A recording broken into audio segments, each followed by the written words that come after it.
closer to the hollow. Well, that was it, everybody. One day of Brody. That was yesterday's show. Started with Brody, Jay Milne's punk rock band from the late 90s. We played some Brody on the show yesterday, and I'm sitting here today thinking, another Brody song. Yes, nothing wrong with Way on the Wolf, obviously. Incredible local band. But I just thought we have a lead singer of a band on this show, and I was like, we're getting more Brody today. Yesterday, I was not expecting the Brody, and I was pleasantly surprised. Then today, I was expecting Brody, and now I'm bummed that there wasn't Brody. Hashtag bummed without Brody. Anyway, we're BWOB, bro. Are we can we hear more Brody today? That's more cuts off your album. Producer, did you find the second album? No. What did you? What do you mean no? I didn't. We gotta keep looking. Somebody has to have it. We gotta keep turning. One of the other guys in the band has to have it. That's up to Zach, man. Zach plays the music. No, but yesterday you told him to play the music. Yesterday we orchestrated a little bit of a surprise. Bit of a you pulled the wool over my eyes.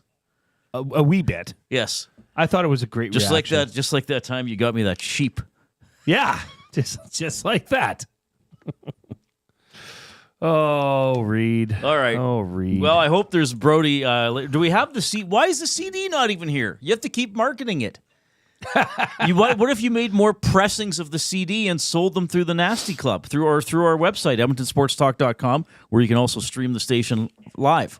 If you want Brody, I can make that happen. You just send me an email. It's BRODY, Jimbo. Right, not TJ Brody. Correct. Man, you're getting texts from people. Everybody wants to talk to you now because now that you've been revealed as the lead singer of a band. Just saying, too bad you're already married because it's the lead singers, or is it the drummers?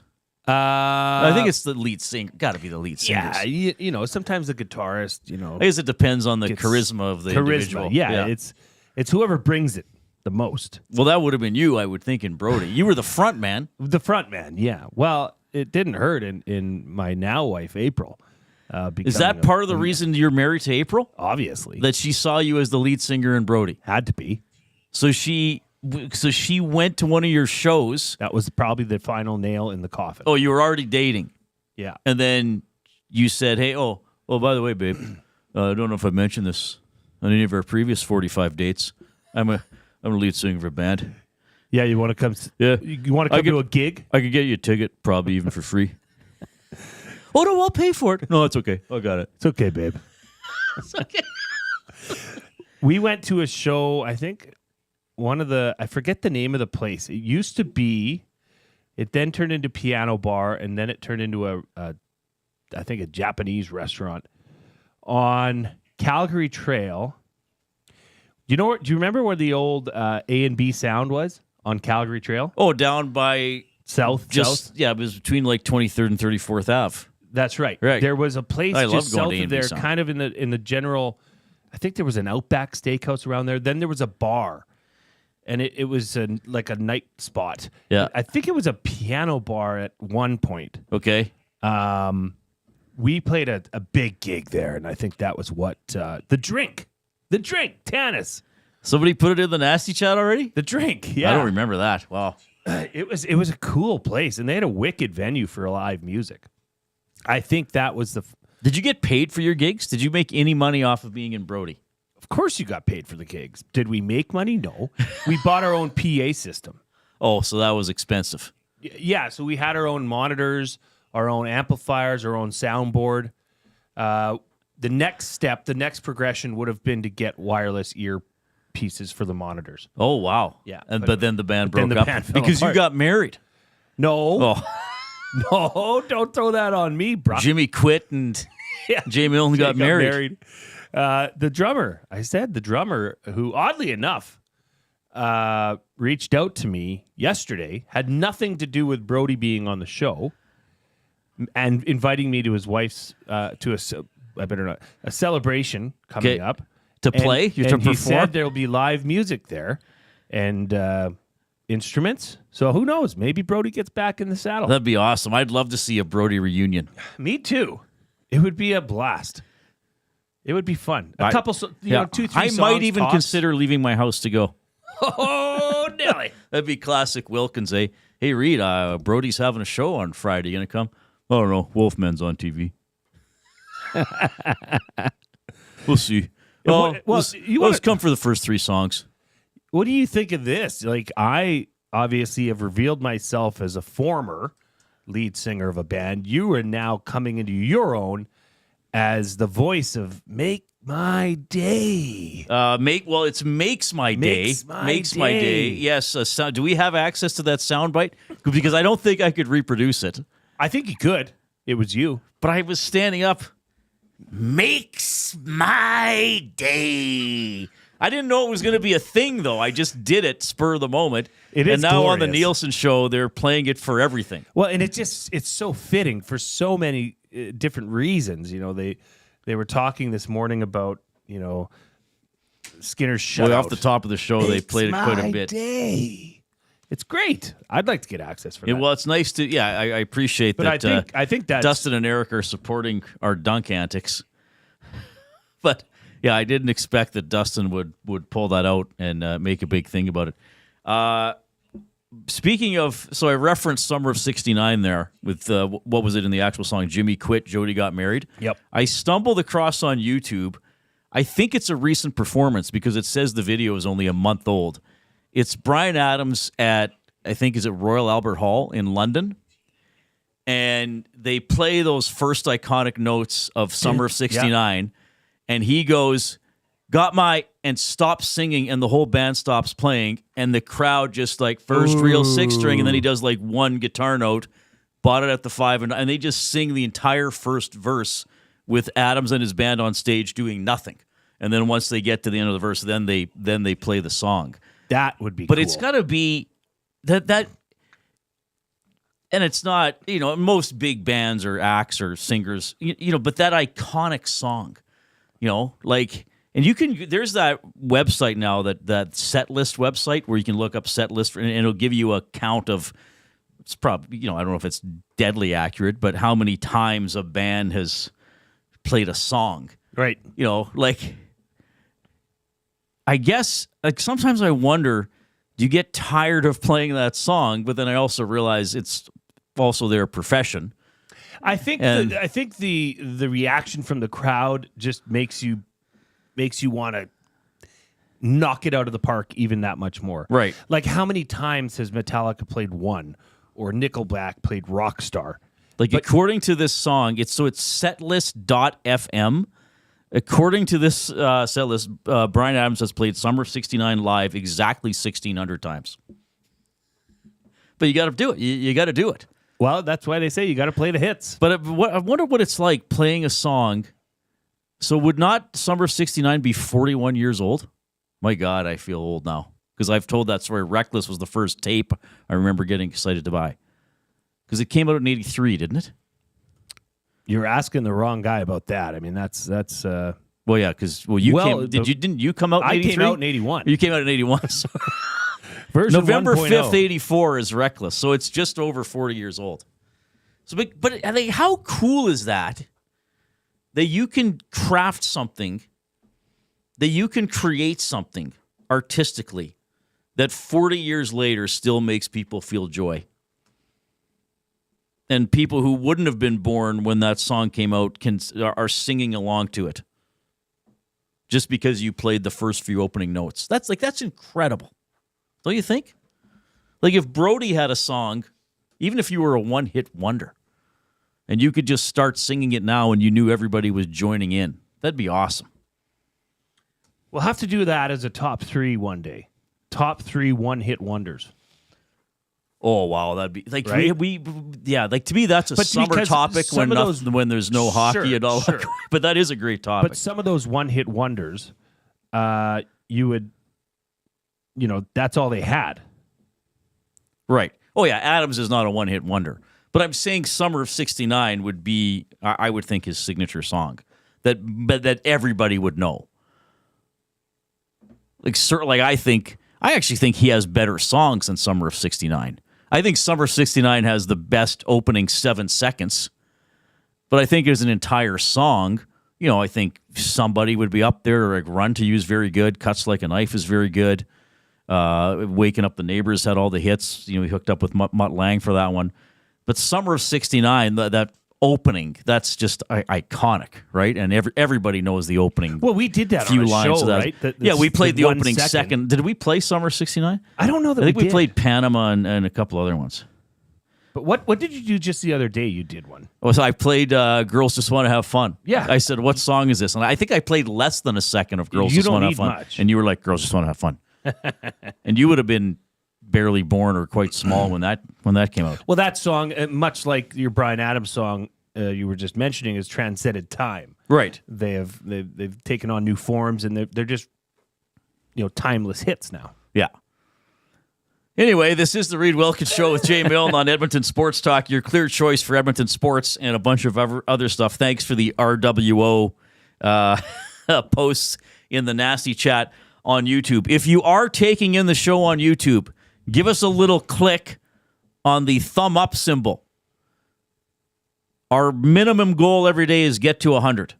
Yesterday, we set a new record with 170 thumbs up during the course of the show. If you went and looked at yesterday's show, I didn't look. There's probably more than that now because you can click when you watch after the fact.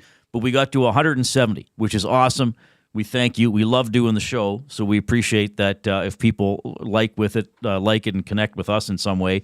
And remember, and I want to emphasize this, and I hope I know for some of you, you're like, oh, why is Reid doing this again? But I mean it.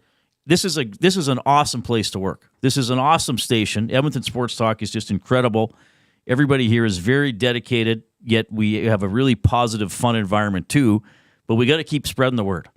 So we're coming up on a year and a half. Not you and I. I mean, we're the new guys. Yeah. But the station's coming up on a year and a half. And we're still getting out word of mouth. I still say that all the time. Where do we find you guys? You left Ched, Reid. Did you retire? Are you lying on a beach in the Dominican Republic? Did you buy a minor league baseball team in Missouri? No. I'm working on Edmonton Sports Talk. So you got to help us out. Tell other people about the program. We got all your Oilers coverage. Tom's all over the Oilers. I still go to a lot of the practices. I go in the games. I'm in the room after every game, getting posts and asking questions. So we're doing all this incredible sports coverage and having a lot of fun talking about pop culture and other things along the way. We got a great top 3 today. It is sports related. We have a great top 3 today for a little bit later on. I'll tease that for food sausage. So let people in your life know, and Edmonton sports fans or people are moving to the city or whatever, watch us on YouTube. Get us on iHeartRadio. Get us on the TuneIn app. Get us off the website, edmontonsportstalk.com. And wherever you get your podcasts, you can get us there as well. So I just want to emphasize that.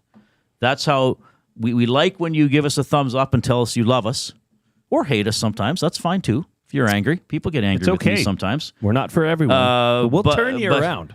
We'll turn you. But, help us spread the word, and let's keep growing this incredible community, get more people in the Nasty Club and all that kind of stuff. Matt at the Garrison, I think Maddie needs to rent a blimp with an ad or maybe a plane that flies over downtown. I'd like to see a Wannock flying a biplane, with the goggles and the scarf, the scarf billowing in the wind. Yes. The Wannock seems like the type of guy he would look at home in a biplane. And so he's got the high, like the aviation glasses. Yeah, like the aviation glasses, the high collared sort of trench coat type thing, and the with a scarf going out the back. Yeah, and then the aviation glasses and a cap that keeps like almost flying off, and he keeps taking his hand off the controls to keep the cap off. But it's the aviation glasses that are surrounded in leather. Yeah. Oh, yeah, for sure. Right? Like these are the real ones. Yeah, and he's flying a biplane. Where he's always got a check over the side. Would there be a second seat in the back for a passenger? Like a gunner? Yeah. or maybe it would be maybe it's Tommy in the back. Maybe he's delivering mail. I don't know. Tommy in the back's dropping the parcels. Yeah. He's just dropping the parcels. All right. Little EST gift bags coming from a Wannock's biplane, and then later in the act or the flight, Matt actually leaves controls, gives control to Tommy, and he gets out and does a walk on the wings of the biplane. Yes. Like the aerial walk. Yeah. But what was it? Was the plane at the beginning of Raiders of the Lost Ark a biplane or just an old-fashioned plane from the 1930s? Remember? Doc, start the plane, Doc. You know, they're shooting arrows at him. That he gets in, and the guy's pet snake is in the plane, which I guess it wasn't there when they landed there initially. Anyway, here's what you can do also to get in touch. The inbox 780-218-9999 is now presented by River Cree. River Cree Resort and Casino. Canadian musician Alan Doyle and comedian Ben Bank is coming to River Cree in January. For details on tickets, visit rivercreeresort.com. You can email Reid at edmontonsportstalk.com. I got 2 emails with limericks before the show even started. Wow. So I love people's dedication there. And as I mentioned, jump into the nasty chat, the diabolical dialogue on YouTube, and talk with us. And as I often point out, more importantly, with each other. Oftentimes topics, sports-related and otherwise, just get going, and we can just kind of stay out of the way and let people converse that way as well. I want to remind everybody, we're a month and a day away from the EST Fun Spiel presented by Lloyd Sad Insurance Brokers. It's February 15th at the Shamrock. It is sold out, but... Well, there are still some... Hey, Maddie. Come on, Zach's mic here. Quick. We've got sheet sponsors, ice sponsors that we're still looking for, and it's at a very reasonable rate, right? Yes. Awesome. Great job. That's why you're not in the sales and marketing department. Yeah, no, it's... He is the sales and marketing department. I think he's all we have. Well, no, you're in I'm sales. not sales at all. I'm in the marketing. We've got 6 left. Thank you to sheets Nisku of ice. Glass Okay. and Lakeside Properties, Kelvin Van Dasselaar. Hey! Jumped on. Hey, look at that. Hi. Right Everyone on. on Okay. And it's $250. $250. And you're going to I could send anyone, Matt at EdmontonSportsTalk.com, I could send them the package that they call it in the sales world. Have you ever flown a biplane? Every day going home. Yes. He was like Jimmy Graham when he played for the Seahawks. He used to take a plane to and from work. Kobe did the helicopter. Okay, why would you like? I don't know if that went on air or not because he's far. I'm not even gonna. Wow. Oh my God, Wow. Matt. All right. Wow. Anyway, Yeah. 780-218-9999 home. is the River Cree inbox. No. Our off-topic topic is music themed, inspired by Jay Milne's past in Brodie, the Sherwood Park-based. Were they all Sherwood Park guys? Reid, can I throw you a curveball? If you have to. Can I? Do you trust me? You're not leaving me much choice. Yes, you can. Of course you can. Okay. This is what I've learned over the years, that if you don't want to talk about something, you just don't. But don't stop people from asking you. Well, it's like it was like how you and I eventually one of these summers at the Fringe, we're gonna become part of a what do you call it when you act on the fly act? Oh, improv? Improv act. Yeah, we're gonna do it. But anyways, what if we have the best suggestions for the off-topic topic for the band, our band, you, me, the Koob, and Awunik. What would our band be called? Oh, names for our band? Yeah. Oh, that's a good one. Yeah, we'll change it to that. Yeah. Off-topic topic. Yeah. For William Huff, since 1952, William Huff has provided industry-leading advertising solutions for thousands of valued clients. Their unparalleled customer service, combined with decades of industry expertise and a desire to make every job the very best can be, is what they call the William Huff Advantage. Visit their website at williamhuff.com or give them a shout, 780-454-4536. Okay, explain that again. Okay, so we're making a band. Sorry. Myself, you, and the Koob. It's a 3-man set. It's No tight. Wannock? It's tight. You threw a Wannock out Well, in the he's last not 40 here. seconds. He's not here. Okay, Wannock's in. So it's a 4-man band. Details aren't that important. It's what would this band be and why. One would be real Reid World Order, and the trumpets or something.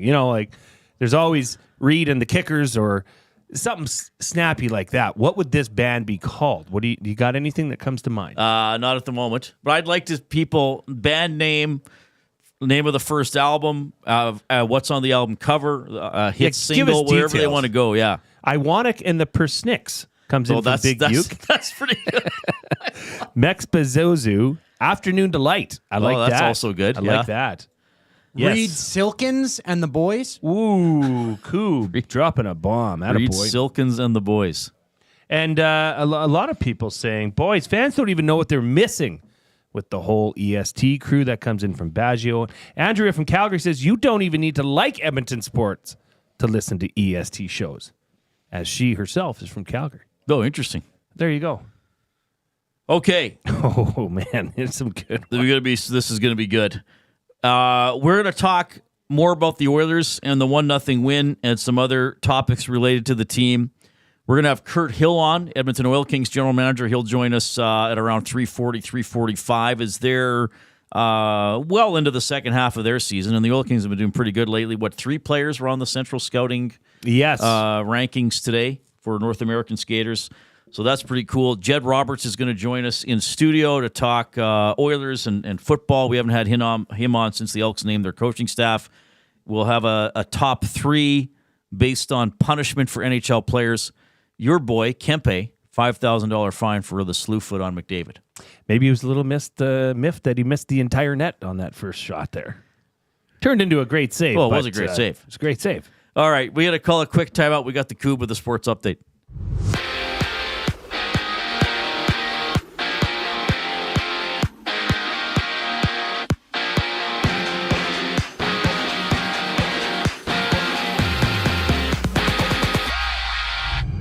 The NHL has 13 games with the Stars meeting the Maple Leafs, the Kraken against the Penguins, and the Jets taking on the Canucks, seeing Philip Peroni back in the lineup for Vancouver. And for LA, Adrian Kempe has been fined $5,000 after slew-footing McDavid last night.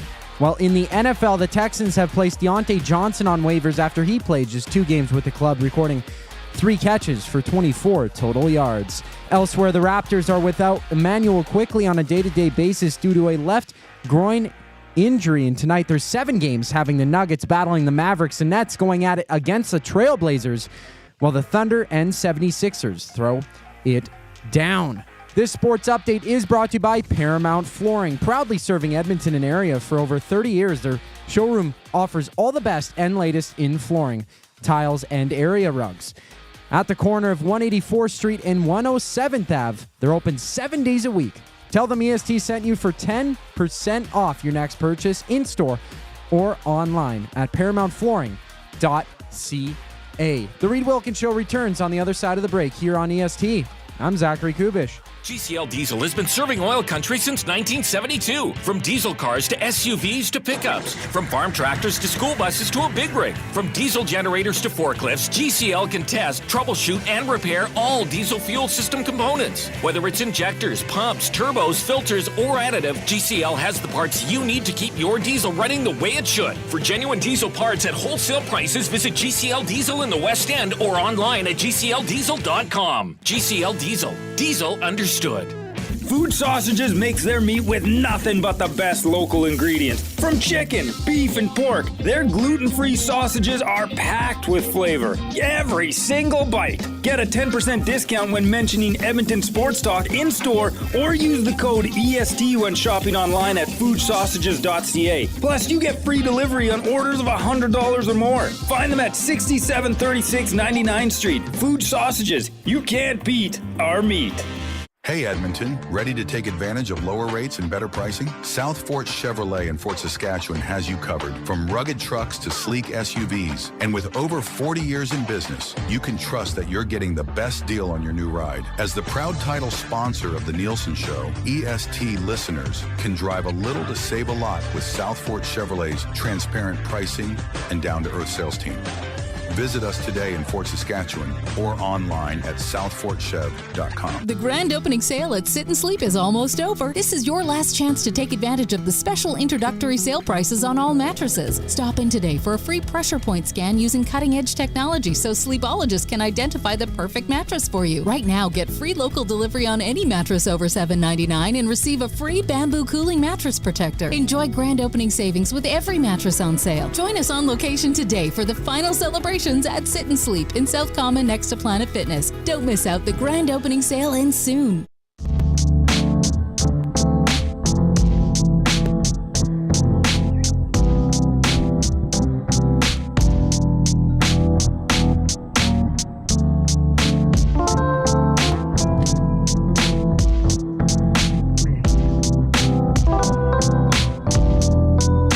Okay, what is this?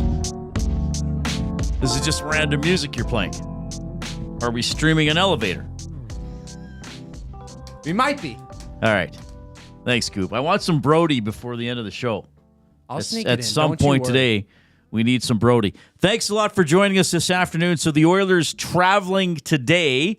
They will play tomorrow at the Minnesota Wild. That's a 6:30 game. So Jay and I will have a slightly abbreviated show. We'll sign off at 5:30 tomorrow. Hernan and Tom will take over the stream for the Oil Stream pregame show. And then Oilers in Colorado to play the Avalanche on Thursday, 7:30 game. So it'll be a 6:30 4-hour pregame show.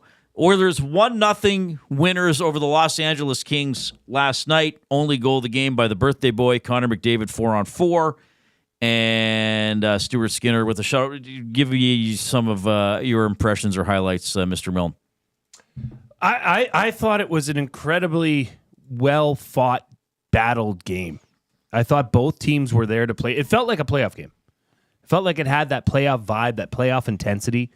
The goaltenders were both standing on their heads. It was just nice to see, given the circumstances of what part of the road trip the team is in, for them to come out with, a hard-fought, scrappy 1-0 victory. I mean, I don't know about you, but late in that game, the negative thoughts started creeping in, saying, they're going to tie it up. They're going to tie it up. I thought the Oilers played quite well after the first 15 minutes.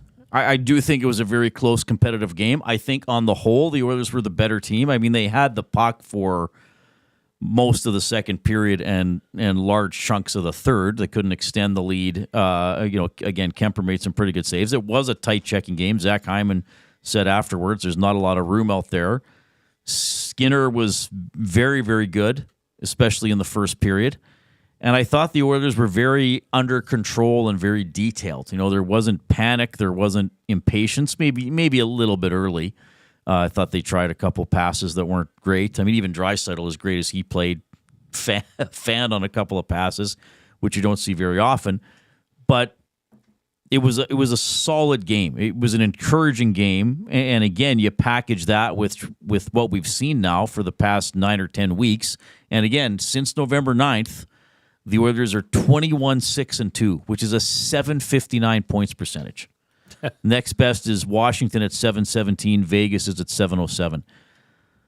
So, yeah, it was a good performance. Did LA ramp it up in the final 7 or 8 minutes? Sure, you would expect that from a team that's down a goal and needs to tie it. And of course, something could have gone in or bounced in, but the Oilers to me didn't give them a lot clean. Yes. In those final, even once they pulled the goalie and they had the goalie out for almost 3 minutes. There wasn't. I mean, there's a difference between the other team having the puck and having a little bit of pressure as opposed to it being frantic in the Oilers' end of the rink. And I never really got the sense that the Oilers were just barely hanging on at any point. No, and that's what, it was action-packed, back and forth. It was an entertaining hockey game. And now the question I have to you is, this was the game. We talked about it yesterday. We talked about it before that you highlighted as this is a problematic game. Yes. Given what you thought, did they overachieve or did the Kings somewhat underachieve to come out with a 1-0 victory? No, I don't think either team. I don't think the Kings underachieved. Okay.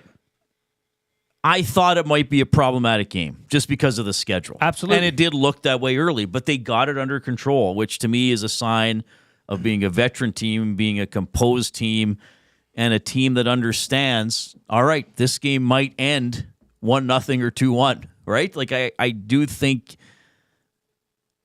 that veteran teams that are intelligent and mature recognize, and this is what I always say, figure it out. What's it going to be? All right, there's not going to be a lot of open ice. Yeah. So we have to make sure that we're not giving up a lot and that something happens, that we keep working and our offensive players make something happen at some point, which is what happened. 4v4, almost as good as a power play for the Oilers, quite frankly, when McDavid and Draisaitl are on the ice together. And that produced the game-winning goal. going to ask you another question because this was we ranked this team in top tier, second tier, third tier, fourth tier. That was in November? That was a fair, overachieving, underachieving players for the Oilers. I don't know where you would put Emberson at that point. Yeah. But would it be fair to say he's moved up a tier, maybe even two? I think Emerson's playing really well lately. He's been out in the final shift of the last two games, killing off the penalty against Chicago, and out late in the game yesterday. It's he and Ekholm, and I think he's really starting to come along. Now, he's still relatively young. We still have to see where he's going to go. He still is going to have to play those minutes in big moments, maybe in playoff games, against other top teams. But it's pretty encouraging to me what we've seen from him. And I've been impressed with his composure, his ability to position himself in puck battles, to still make a good little first pass after he's won a puck battle to help get the puck out. He's been a big positive for me lately. Yeah, Tails in the River Cree inbox agrees with you, saying Emberson has been really, really good. Double really. Mm-hmm. That's special. Should we get to... You want to do buying or selling now? For Damon Bunting, a consistent top-producing realtor in the greater Edmonton area for over 17 years, he and his team would love to help you find that right home or make the move from your current home. Community-driven, he understands what it takes to make a difference in our city. Check him out, DamonBunting.com, Instagram handle, Damon Bunting Real Estate. Okay, Reid. Yes. Buying or selling? The Oilers at this stage of the year, this season, Yep. are a better team than they were at this stage of the year last year. Oh, that's a good question. At this stage of the season last year, were they not? They were right in the middle of the winning streak. They were. How many games into it were they? I want to say, were they halfway through? Were they at 8 or 9? I'm going to bring it up the schedule here. So they won their final 5 games. And what's the date today? January. Today's the 14th. 1, 2, 3, 4, 5, 6, 7, 8. Last year at this time, they were 10 games into the winning streak, the 16-game winning streak. So they looked pretty good. They weren't giving up a lot of goals. Last January 13th, they beat Montreal 2-1 in overtime on a Saturday night to get to 10. Are they a better team now than they were at this point last year? Well, they have a better record. Okay. Because even though this year didn't start well, it didn't start as bad as last year. No, it didn't. And right now, they're 21-6-2 in their last 29 games. Right. When you look at the start and before the 16-game streak and after, the stat would look something like that, or the win-loss would look something like that. That's a really good question, Jay. I mean, there's so many comparisons to last year, and last year is so weird to talk about because it went from 2-9-1 to winning 16 in a row. I guess I'd have to say, even though the first month of the season wasn't good, this year's team is more consistent. You know, they might lose a game and then they win 3-5 in a row, and then they lose a game and then they win another 3-5. That's kind of how it's been. I mean, over 3/4 of their points the last 2 months. That team last year was rather streaky. I wonder if, right? I wonder if this year's team. I wonder, even though they've lost some guys, I wonder if this year's team is more consistent and they're just maybe a little more solid in terms of really being able to play committed for 60 minutes. I mean, I get that it's fairly easy to argue that perhaps the talent level hasn't been as high, you know, because you lost Fogle and Arvidsson hasn't been a full-on replacement. But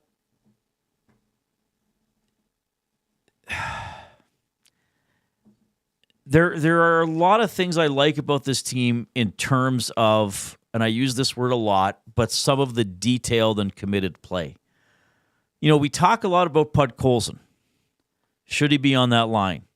Does he, or on Draisaitl's line when he's there, which mostly he is? Should he be there? Is he going to score enough? But in the third period last night, if Podkolzin was on the ice, I felt Okay, he'll get the puck out. He'll be strong along the boards. Certainly you feel that way about the third line with Henrique, Janmark, and Brown. I think you feel that way with Perry, that he'll make the right play, or at least a committed, strong play, and won't give up anything easy.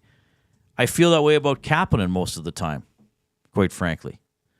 And then obviously you got the big guys that usually play pretty solid. Like I wonder, what does that what does that mean? Is this just a sturdier team than last year? Yeah. How do you put that into one word? Right. Yeah. And like Big U saying they went undefeated in January. Like it was that streak was awesome. So I don't want to. I'm worried about having a recency bias, and it's like, well, it's this year's team, so it's better. But there are. Well, let me help you a bit here. Sure. Last year's win percentage was .634. Currently, this year they're at .663. So slightly better. Points percentage for the whole season. Yes. Right. Last year, they were at 2.89 goals against per game played. 2.89. They're certainly better this year. 2.72. So a little bit better. Okay. But goals for, they were at 3.58 last year. They're currently at 3.25. So, 2 out of those 3 stats would suggest that they're playing better right now or at a better pace. Right. That doesn't mean anything for the rest of the year, but it could lend itself to saying that, yes, right now, this team, and like Big Uke said, all of January didn't lose last year. Mm-hmm. They're playing a better, more consistent hockey. Is consistency the word, Reid? But they were pretty consistent through that winning streak last year because 14 of the last 16 games, I think they allowed 2 goals or fewer in each game. But I remember, Reid, before this show was even a thought in Dustin Nielsen's eye, or however you want to say that. Right. I retweeted one of your tweets, if you can believe it, from last year. You knew who I was. That said they lost 3, won 8. Lost 2, won 5. Lost 3. Oh, right. They always followed up a 3-game winning streak with at least a 3-game losing streak with at least a 5-game winning streak or something. Yes. Yeah. They are not doing that right now. I mean, at the start of the year. They lost 2 in a row after Christmas, one of which they at least got a point in, and it was tragic. But then they come back and they reel off a bunch of wins. Yep.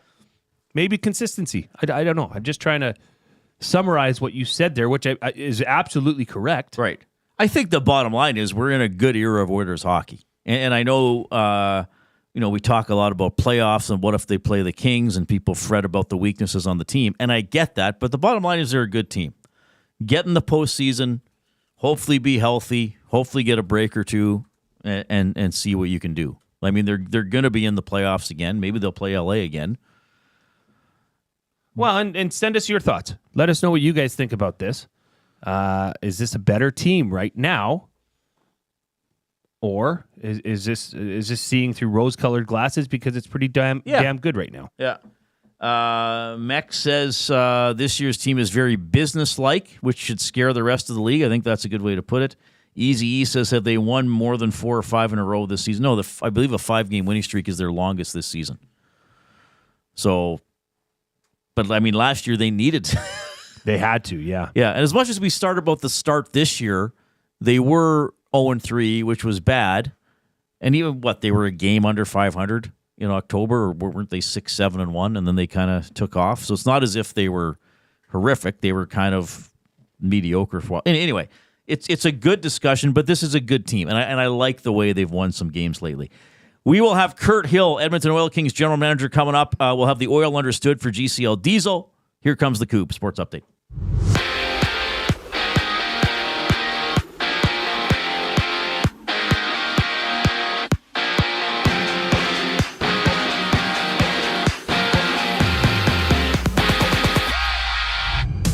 Adrian Kempe has received a $5,000 fine after he slew-footed Connor McDavid last night. And there's 13 games on tap, having the Panthers meet the Devils, the Flames with the Blues, and the Canadiens playing the Hockey Club. Elsewhere, Philp returns for the Canucks to battle the Jets, and out east, the Bruins are swarmed with injuries, placing Charlie McAvoy and Mark Kastelik on the IR while moving Hampus Lindholm to the LTIR with a lower body injury.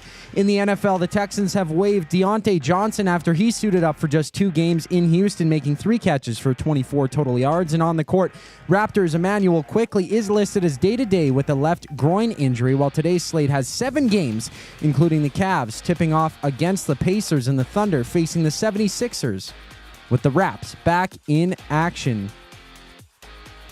tomorrow. This sports update is brought to you by Windsor Plywood Leduc. Locally owned and operated, serving Leduc and surrounding areas since '93. They sell doors, flooring, baseboards, and of course, plywood. Go see the knowledgeable staff today at Windsor Plywood Leduc. The Reid Wilkins Show returns on the other side of these messages. I'm Zachary Kubusch, and you're up to date. You want the heavy hitters on your team, both on and off the ice. If you've been injured in a car accident, call the heavy hitters of injury law. James H. Brown and Associates, Alberta Injury Lawyers. With over 200 years of combined injury law experience, their precedent-setting lawyers are ready to help. Locally owned and proud Edmonton Oilers fans, James H. Brown and Associates wants to support you with their unrivaled experience, unrivaled results, and unrivaled commitment. When accidents happen, head to jameshbrown.com. This is your chance to win big with the Split the Pot Lottery. Support the Capital Care Foundation to help Alberta seniors get the care they deserve and support more healthcare foundations across the province. With a grand prize draw that grows with every ticket sold, the jackpot is hundreds of thousands and just keeps getting bigger. Visit splitthepot.ca and buy your tickets now. Don't forget to pick Capital Care Foundation as your foundation of choice. Next jackpot is January 16th, license number 713959. Gallo LLP is an Alberta-based accounting firm with expert chartered professional accountants in both our Edmonton and Sherwood Park accounting firms. Our experienced and innovative accountants provide financial advice that saves our clients money. Simply put, we help our clients protect their assets and grow their businesses. At Gallo LLP, they go beyond the numbers to ensure the continued success of your business. Reach out to Preet or John to discuss how they can help your business grow. Visit gallollp.ca today and see how they can help you take your business to the next level. Looking for quality building materials and friendly advice? Visit us at Windsor Plywood Leduc, family owned and locally run since 1993. From interior materials for doors, flooring, baseboards, and all the finishing touches to all you need for your outdoor projects like cedar lumber for decks and fences, plus all the plywood you'd need. Our full-time on-staff carpenter can help with anything odd-sized or custom, and from domestic hardwoods to exotic selections, we've got you covered. And if we don't have it, we'll track it down for you. Windsor Plywood Leduc. We're the experts you need to know.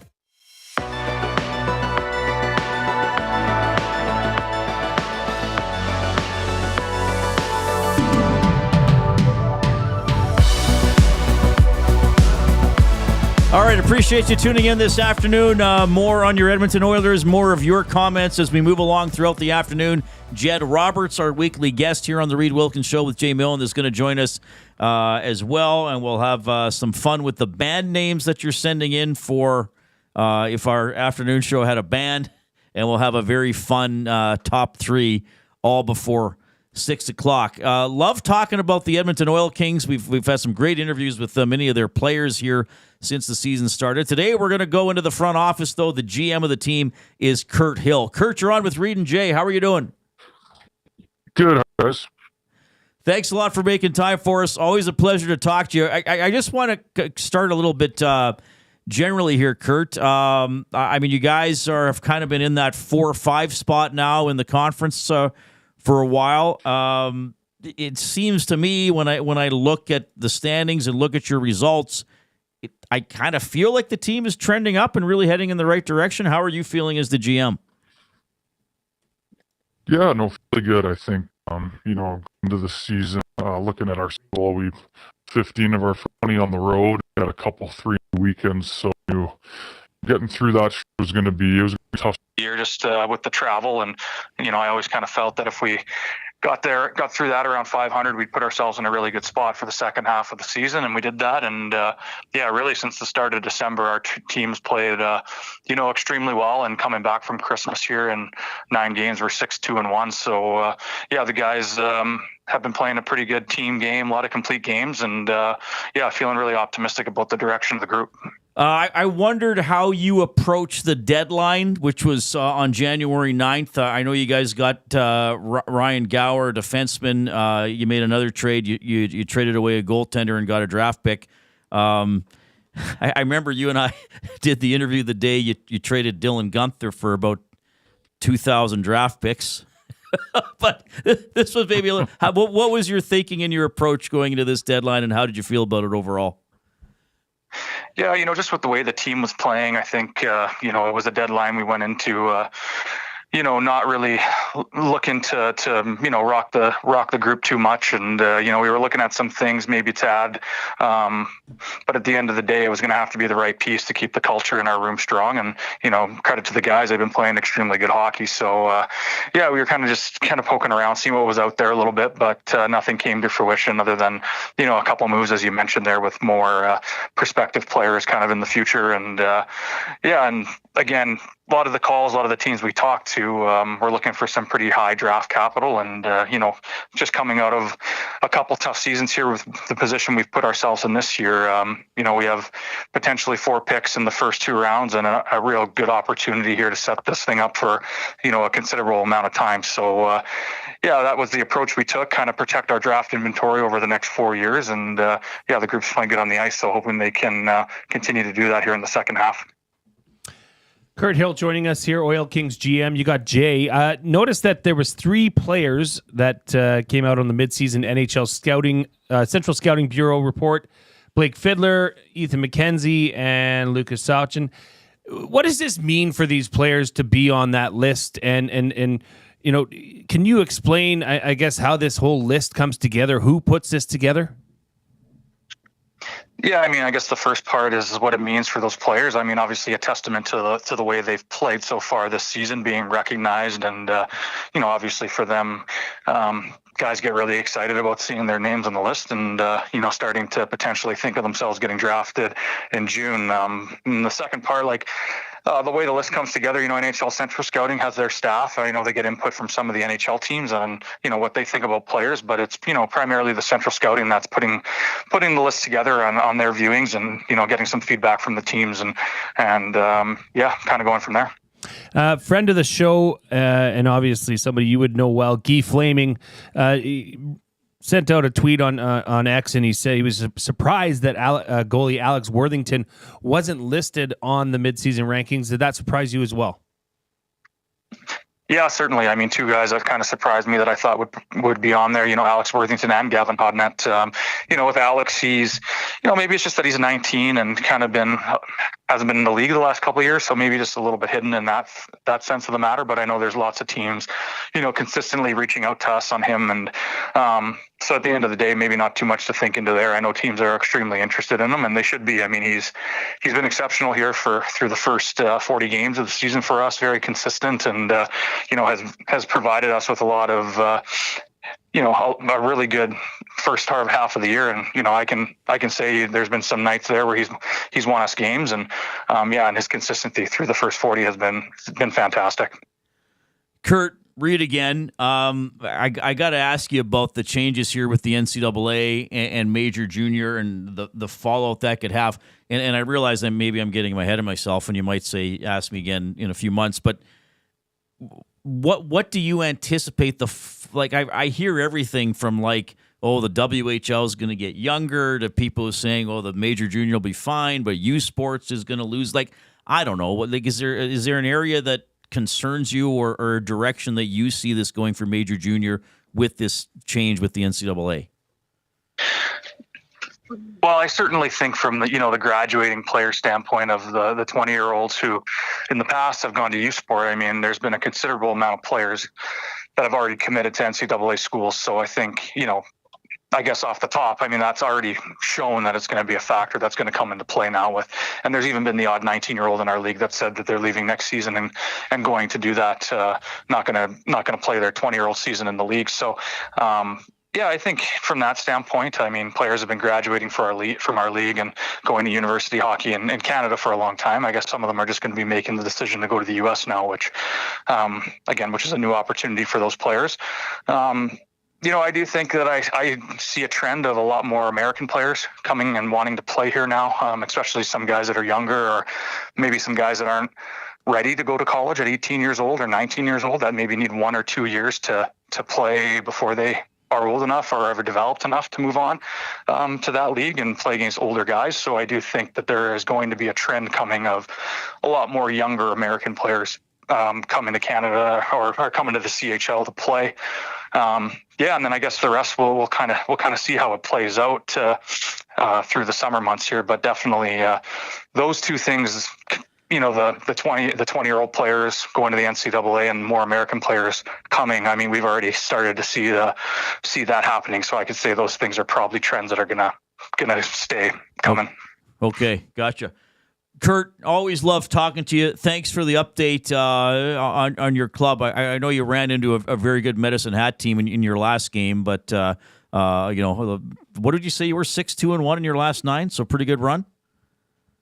Yeah, it's been a great run. Yeah, I think Saturday, you know what? They're a very good team too, and I give them full credit. They came in and played a really good game. I thought, maybe we were probably not our best. I mean, 9th game in 16 days. I, thought we could have probably had a little bit of a better effort and got ourselves caught behind and given up a couple shorthanded goals early in the game. That, we were chasing the game right from the get-go. So, I mean, the way the guys have been playing, at some point you're probably going to have a bit of a stinker in there, and we did on Saturday. So, it's up to those guys in the room now to rebound and have a good road trip here this week. Right on. Okay, Kirt, thanks for hopping on. We'll see you around the rink, and you're welcome on the show anytime. Really appreciate it. Yeah, thanks for having me, guys. Have a great day. Kirt Hill's the GM of the Edmonton Wilkins. So they will be in Swift tomorrow, in Regina on Friday, in Moose Jaw on Saturday. Next home game next Friday the 24th against Moose Jaw. Also home on Sunday the 26th against Lethbridge. Oilkings.ca for tickets and to check out the whole schedule. They're having a good year. They're remember we were we're looking at they're kind of 8th, 9th. Now they're up there 4th, 5th. So they put some things together. I thought it was interesting. Kirt, not deciding to do anything rash at the deadline. Like you said, there was teams looking for draft capital, but he's not in that game right now, and he said he didn't want to upset the vibe in the room. So Oil Kings are always fun to watch, and we've had some great interviews with Kirt and their players over the years. We'll see what I wonder too. I'm starting to wonder, Jay, just as an aside here for people, and I kind of hope I'm wrong, but I think he kind of referenced it. I wonder if U Sports is going to be the big loser in this deal. I'm already hearing that some Golden Bears players and other good players in Canada West might leave after this year and go to the NCAA, just for the hope of maybe, better competition, maybe better facilities. Playing NCAA sports has some cachet to it, whether you believe it's as good a hockey or not. I wonder. This is just me musing, everybody, but maybe remember I'm saying this. I wonder if U Sports programs are going to be the ones that suffer here. And you know what? And some people might say, I don't care. But I think in this city, people would care if the Golden Bears lose players or don't get as good of players coming out of the dub. I was talking with a former Bear hockey player at the Butterdome, of all places. Both their kids were running in a track event on the weekend. Right. And he mentioned to me that he was down in Minnesota for a hockey camp during his junior days, his WHL days. He went to high school with Dustin Nielsen. Oh, nice. When he was playing BC in Cranbrook. Anyways, he said he went down there and they got a tour of the women's Golden Gophers, locker room facility. He said it was better than the Oilers at that time. So if you now open the opportunity, and the big thing he said was exposure. Professional exposure. You're going to get a lot more of it in those big hockey schools in the NCAA than you are here. It's just a fact of the matter. But it's not as if you're a good Golden Bear, you're still going to get an opportunity, even if it's not to play in the NHL, to play. Do you think you're going to get somewhere. the same opportunity as someone that plays at Boston College? I don't know. I think the scouts find the good players. I don't know. Noah Philp was found. Yeah, but a bunch of Bears have gone AHL and ECHL, even if they don't make the NHL. More exposure. Yeah, maybe. But I guess that concerns me a little bit from someone who cares a lot about the Golden Bears hockey program. But I don't want to make it sound like I'm all doom and gloom here. It'll be interesting to watch. Right, but I also wouldn't speculate if I didn't think there was some smoke to a possible fire. Sure. Like, I don't like coming on here and just being like, oh, this bad thing could happen. But I feel like I'm a little bit concerned about that. Maybe someone in the nasty chat will calm me down. Or maybe they'll say, like, oh, I don't know, Reid, I'm hearing the same thing. I don't know. Like, people are connected, to hockey, so, like, your buddy. So, I don't know. You know what would calm you down? Some band names. Let's do some band names. The off-topic topic for William Huff. People are submitting them. Band name suggestions for you and me and the Koob in a band. And possibly Matt. We'll see. Possibly some people are axing him from this as well.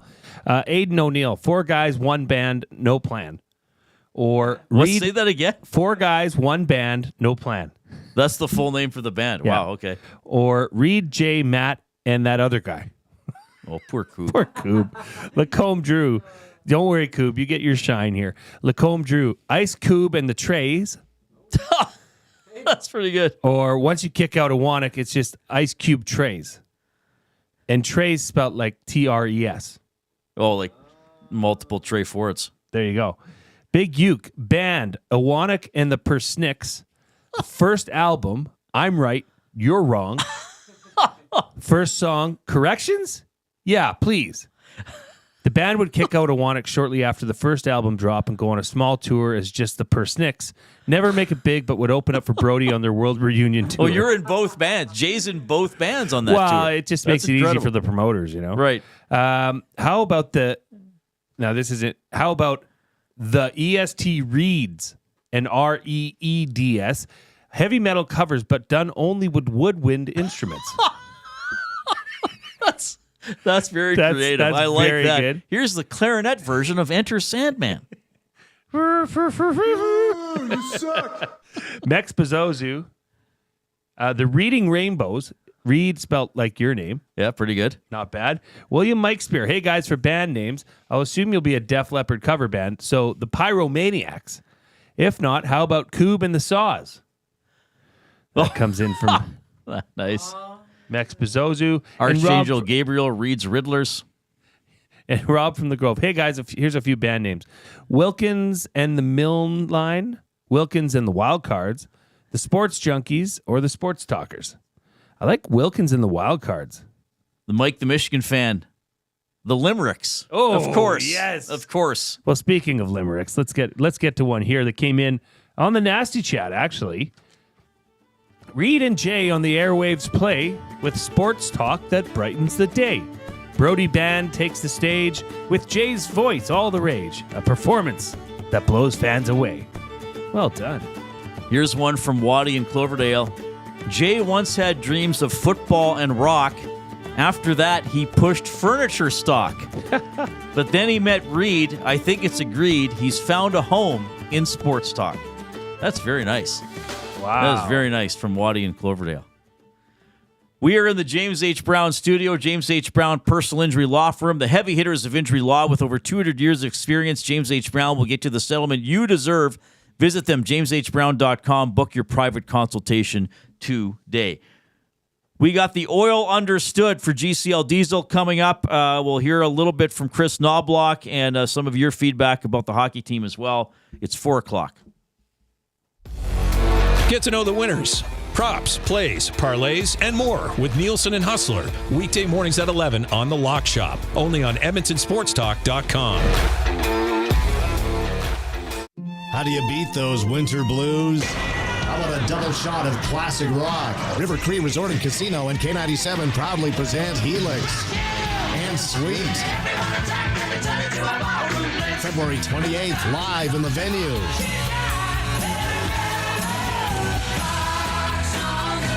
Helix and Sweet. Get your tickets now at rivercreeresort.com. River Cree Resort and Casino. Excitement. Bet on it. Celebrating 70 years in the signage industry, William Huff Advertising is the most recognized name in the game. An in-house, one-stop shop for all of your design, print, and installation needs.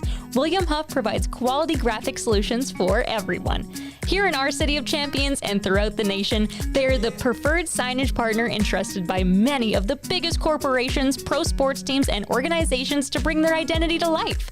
Recognize the name, get in the game. WilliamHuff.com. Play more tables and games. Play more tables and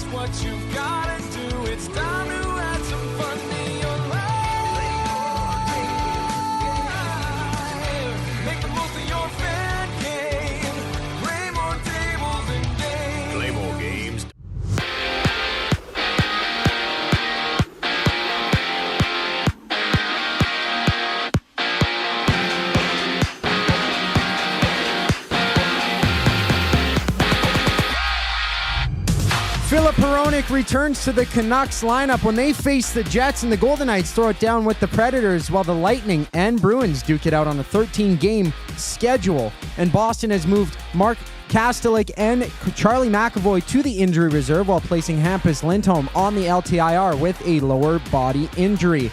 Elsewhere, LA's Adrian Kempe has been fined $5,000 by the NHL for yesterday's slew foot on Connor McDavid, and down south, Deontay Johnson hits waivers from Houston after playing just 2 games for the club. The NBA has Emmanuel Quickley of the Raptors out day-to-day with a lower body injury, while there's 7 games on tap, having the Suns meet the Hawks and the Kings facing the Bucks. You're locked and loaded here on the Reid Wilkins Show, and Hour 2 starts right now.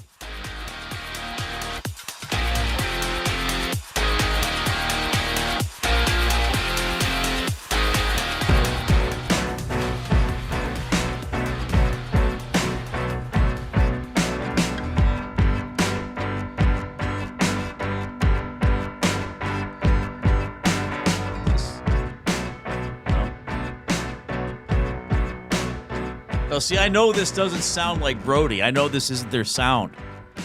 So I knew this wasn't a Brody song. You know our vibe, right, bro? I know your vibe. Yes, very 90s-ish. What bands inspired you? Who were you listening to in the 90s? Oh, good question. Obviously Blink-182, MXPX. Who's that? I've never heard Yellow of that. Card. Oh, well, I don't know any of these bands. Well, I don't know 2/3 of the bands you've mentioned. Offspring? Yeah. Metallica, Offspring. Gin Blossoms? Nope. Although I like Gin Blossoms. Reid struggles to name a band not from the 1980s. Alice in Chains? Maybe. Not really. No? The Limericks? That's our band, Goob. Oh, right. That's our band. Yeah, MXPX was a big one. Who is MXPX? They covered Take On Me. That was their big one. Oh, wow. I remember. The video was just pencil drawings. Millencolin. Goldfinger. Blind Melon? No, Millencolin. Goldfinger. Okay. It looks like I'm speaking another language. Do you expect me to talk? No, Mr. Bond, I expect you to die. That's the only Goldfinger I know. I guess Green What Day was his has name? to be in there. Gert Frobe? Was that the actor who played Goldfinger? Somebody help me out in the nasty chat. Gert Chicks Frobe, dig it. who I Yeah. believe they had to dub his lines, I think, because his accent was, or he had to just read his lines phonetically because he could something like that. Sorry, I didn't mean to derail your. No. If movie trivia comes up, I'm right there. As you should be. That's your Goldfinger sweet would be spot. a good name for a band. Oh, there was one. Yes, there was. Great. These are all 90s punk bands. And this is not like hard punk. This is more pop punk. Okay. Yeah. 780. Yeah, SNFU, Greg the sound guy. You know what SNFU stands I do for? actually. I can't say it. You can't. That's right. Not on this. That's be too naughty.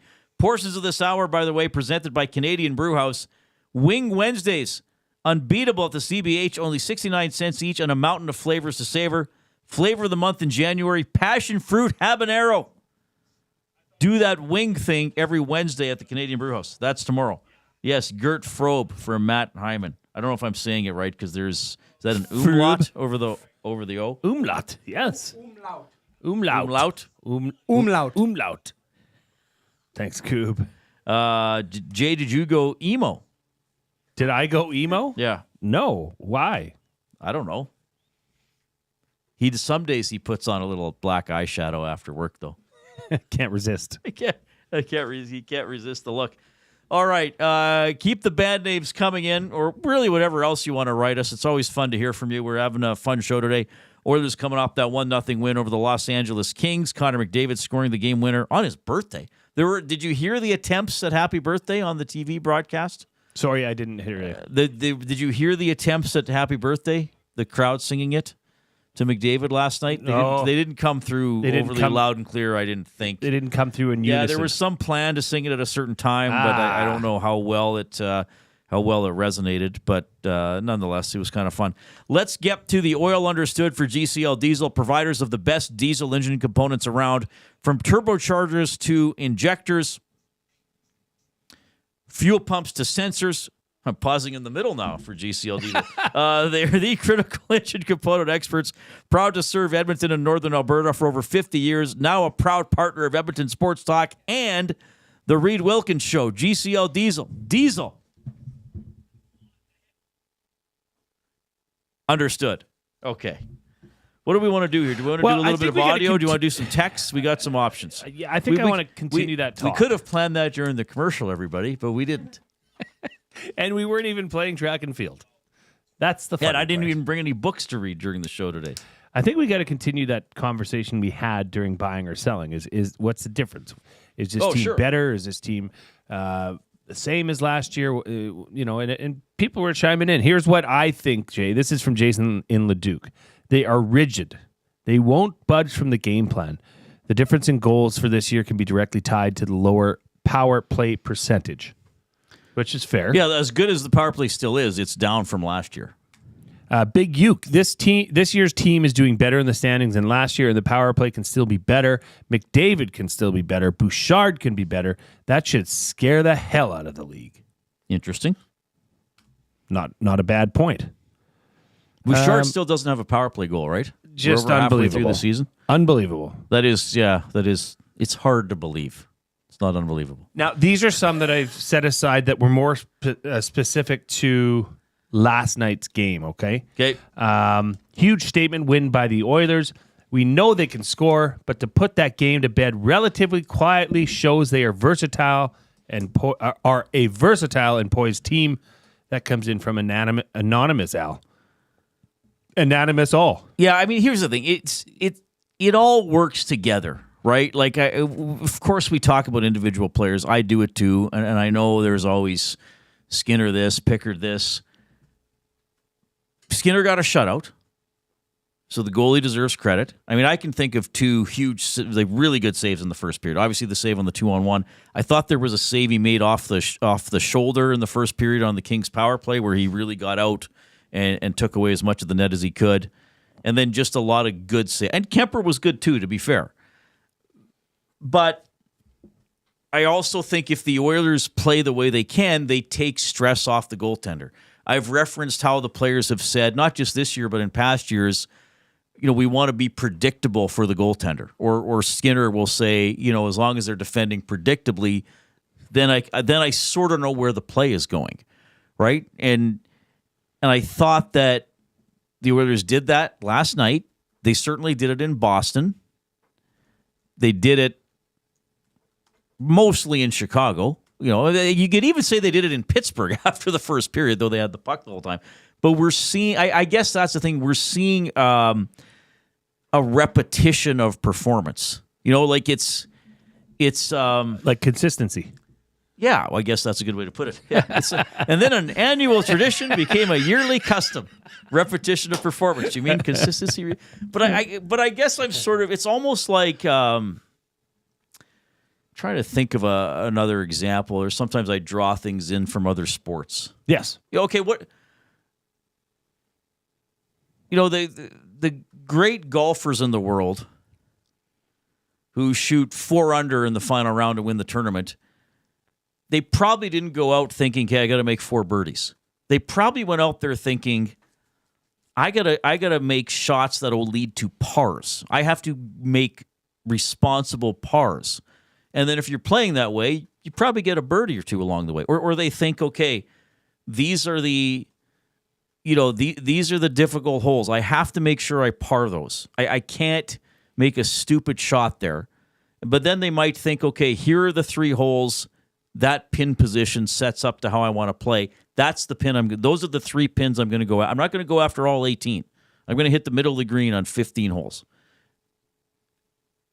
And then you might make your putt or 2 and birdie. And then the holes you can think you're going to birdie, maybe you birdie 2 of those 3, right? And I think that's kind of what we're seeing from the Oilers. They're thinking like, okay, we're going to make par. We're going to tie this period. That's fine. Then when we got an opportunity, here's a 4-on-4. Here's a power play. Here's a play where we played responsibly and got a 2-on-1. And let's face it, the Oilers had a couple of odd man Russians last night that they didn't finish on. Wasn't it Draisaitl was alone in front of the net? Couldn't get the backhand in. There was another one.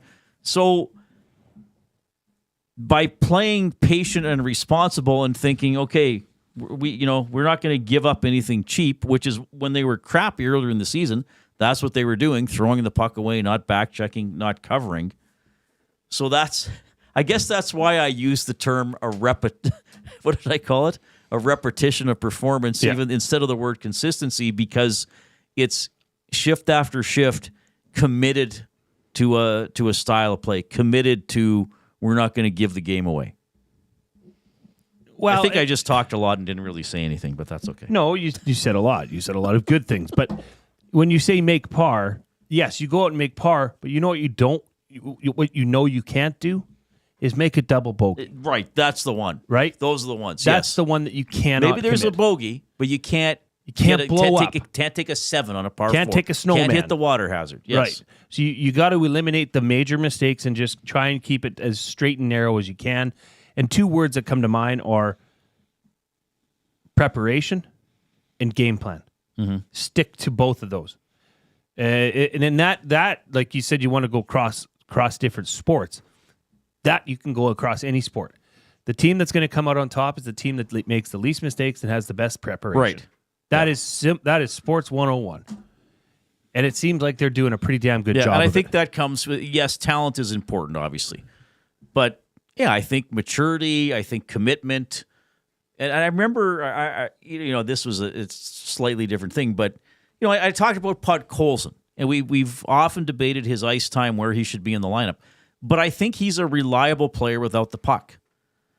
And why doesn't Jeff Skinner always play? Because he's not a reliable player without the puck. I remember talking to Fernando Pisani once. It might have been off air. I don't think it was an interview, but I don't mind telling the story. Like, he said on that 06 team, he said, like, he was almost afraid to be the one blankety-blank that didn't get the puck out when it was 5 feet inside the blue line. And he's in a puck battle. Sure. Like, you're almost terrified to let your teammates down. Like, I don't want to be the one putz that turned the puck over inside my blue line and let the team go the other way, right? Like, that's how committed it was. Yes, you're driven to win, but you're almost like, I don't want to be the one butthole that walks into the dressing room between periods and the other team scored because I didn't work hard enough to get the puck out the last 2 feet inside. You know what I mean? And I think there's a little bit of that from this team now that they're playing better. Nobody wants to be the jerk that made the big mistake. Yeah, it's called accountability. Right. Which is a great locker room. If you have that thought process, you're trying to be as accountable as you can to your teammates. Mm-hmm. And that is great. And maybe that's a secret to success here. Maybe what the word we're looking for this whole time has been accountability. Yeah. Well, there's a lot of positive words that we're using about the team lately because they're performing pretty well. I'm going to try find when we get to our word of the day. I'm going to try find a positive word. This comes in from Lambone. The Oilers need to wake up. That's 3 bad first periods in a row. They leaned on Skinner too much in the first period. And let's face it, he was more lucky than good to make the saves he did. More lucky than good. I do have to say Lambone's got a little bit of a point there on that Kempe snipe that was about, there's 2 feet of net wide open and he put it in the one. Yeah, but as a goalie, you got to get over there. I'm not taking anything away from Stu Skinner did the best he could to come across and react to that shot. He got a piece of it. It was an amazing save. Amazing. My guy Kempe could have done better. Who got fined today? Oh, yes. Yeah, I don't know. Like, either the puck goes in or if it doesn't. So if the goalie stops it, he's got to have something in the way to stop it. I mean, there was that one scramble where I don't think Kemper knew where the puck was, and it kind of went off his defenseman and wound up in his glove. So stuff like that happens. But I think do I think the Oilers need to wake up? I don't know. I mean, I don't think that this is... There have been times in this era of the team in which they haven't started games well. I think it's sort of been a little bit like that the last... Certainly the Pittsburgh game, they were asleep. Did I think they were asleep against Chicago? Not necessarily. I thought they didn't play great, and Chicago finished a couple of chances. I thought last night you also have to give LA credit, and I do think that, okay, first home game back after a trip. But here's the thing. Okay, did they start the game? Well, no, but they steadied the ship. They steadied the ship. It didn't turn into a whole night of, oh my God, we're on our heels, and oh, now we got to go out on the road again. And like, they steadied the ship. So give them credit for that. This comes in from Kevin. What was the point of playing Josh Brown last night? Only played 6 minutes. Okay. Who's that from? Kevin. Kevin, that's a good question. Can you get that clip ready about Emberson, Coop, from Knobloch? We're not going to play it quite yet. Just give me a sec. Josh Brown played 6:23. I feel like the bulk of that was in the first period. Troy Stecher played 6:54, so not a lot. They did go with 7D. And then Ty Emberson wound up playing 17:06. Tom said last night that's the fourth most he's played this season. So good for him, including being out some very important minutes late in the game. Here's what. So Knobloch talks mostly about Emberson, but the question he was asked was about Brown and Stecher not playing a lot. Here's what Knobloch said after the game. We were in protecting a lead. Emberson's one of our top penalty kill defensemen, and we're in a lot of those situations where we're defending, and as well as Ty had been playing tonight, he should have been on the ice a lot. All right, so I get the question, why even play Josh Brown? But I think the coach also thinks, okay, here's how the game is going to go, and then maybe the game doesn't go that way. Short answer, I guess. I mean, I'm not furious that they went 11-7. I think sometimes, too, you have to give players an opportunity and then see how it plays out. Well, and Emberson grabbed the opportunity last night. So here's the thing: is that was the opportunity for Josh Brown, right? Because that's why Jeff Skinner sat out. Was what the thought process was, right? Well, if you're Jeff Skinner and you're seeing that, okay, this is to give him an opportunity. That's what the coaches said. Okay, and he logged 6 minutes. What does that say to Jeff Skinner? Do you care what that says to Jeff Skinner? Or am I overreacting? So do I care that Jeff Skinner was sat out so the 6'7" defensemen play 6.5 minutes each? Correct. No, I don't. Should he? He probably cares. Well, he just probably cares that he's not in the lineup. Mm-hmm. But I was a little surprised he's been scratched 2 games in a row. I was. But, and here's the thing, like, we don't totally know what's being said behind the scenes. I mean, Josh Brown is, and I look, everybody, I get the Josh Brown contract. I get he's not a great player. But things could also be said, like they could have told Josh Brown, look, if you do this in the minors, you will get called up. We're not going to promise you that you're going to stay. So I think you have to honor that as well, or you have to honor a player who does what he's told and puts the work in, with maybe getting some NHL games. Fair enough. Now, then once he's in an NHL game, maybe the coach decides, like, okay, Josh Brown might have been one of the Oilers' better players in the first 15 minutes, quite frankly, and then he didn't play a ton the rest of the way. But I think a positive out of this is Emberson. I really do. And I also think you never know who they're going to need in the playoffs to step in and play a game or two. Give us a thumbs up if you are taking us in on YouTube. We are approaching 100. We want to get there as soon as possible. And, of course, you can email Reid at EdmontonSportsTalk.com. If you are texting the show, it is through the River Cree inbox at 780-218-9999. River Cree Resort and Casino, home of the Kitchen Restaurant. All-you-can-eat surf and turf for just $59.99 every Friday and from 4 to 10 p.m. We got a quick timeout. Reid Wilkins Show with Jason Milne.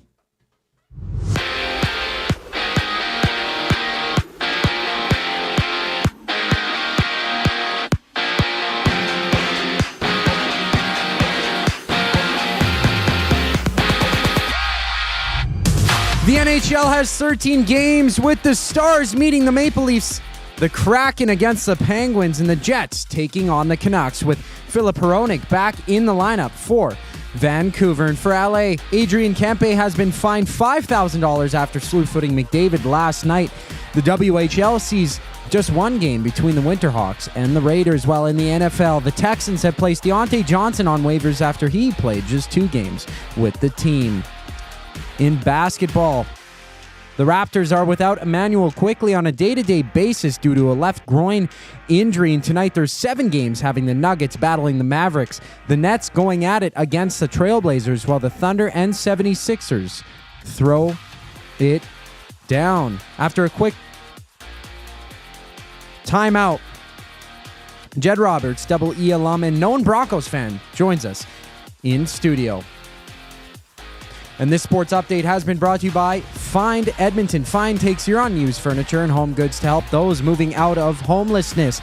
Get donations picked up or drop them off for free of charge. Find out how you can make an impact today at findedmonton.com or call them at 780-988-1717. That's 780-988-1717. The Reid Wilkins Show returns after a quick intermission. Don't feel like working? Join the Hangout. You never know what you might hear. Weekday mornings 9 to 11 on EdmontonSportsTalk.com.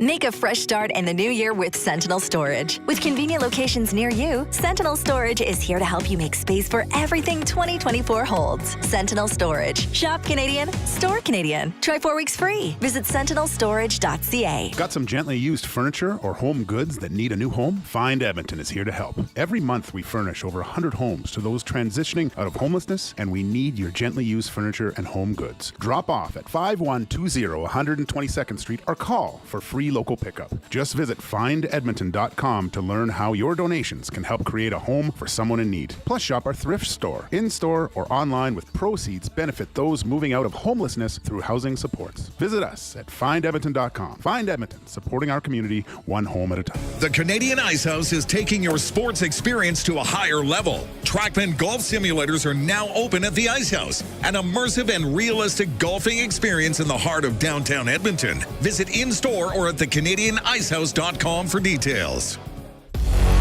Get to know the winners, props, plays, parlays, and more with Nielsen and Hustler. Weekday mornings at 11 on The Lock Shop. Only on EdmontonSportsTalk.com.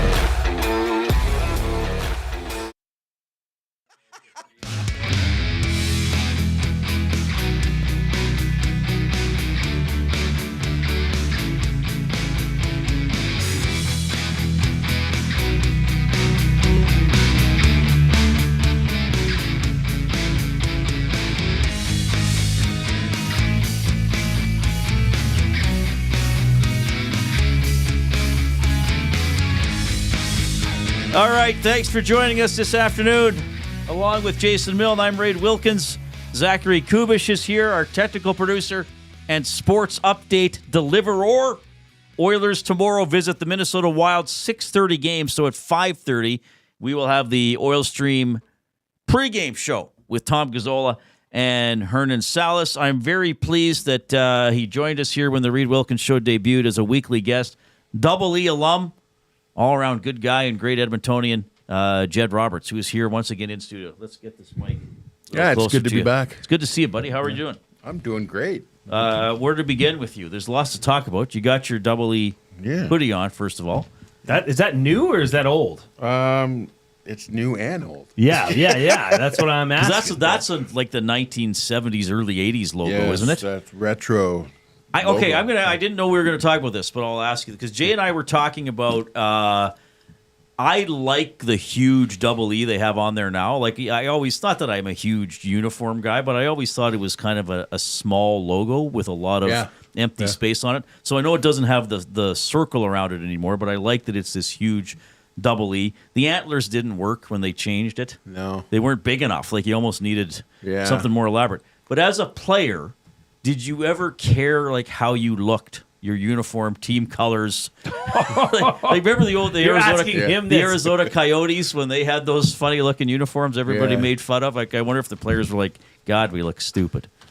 Well, you know what? That's one thing. I'm glad you actually brought that up because I'm a sucker for tradition, and I'm a sucker for iconic when you're talking about iconography, whatever you want to pronounce the word, the way I can't pronounce, something iconic as the Edmonton logo or the Dallas Cowboys star. Right. You know, like those things, like you can't, that's priceless, right? And so that's one of my big gripes with them rebranding is them moving away from iconic, that logo, right? And so I do like the EE. It's kind of a play on the iconic EE with the circle logo.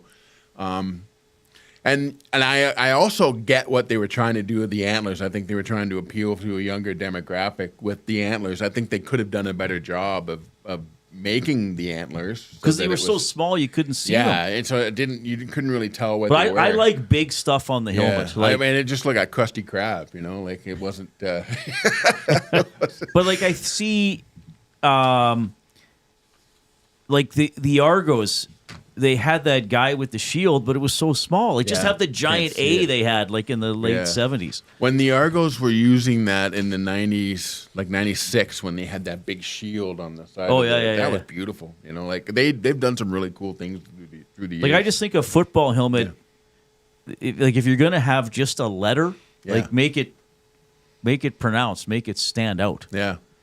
It's just a great opportunity to make a statement. Right. And sometimes it falls flat. Sometimes it goes over really well. It's hard to tell. You know? But you would never, do you think players are, because sometimes there are these alternate uniforms that do or do. Like, I'm not a fan generally in football of the single color look, the unitard.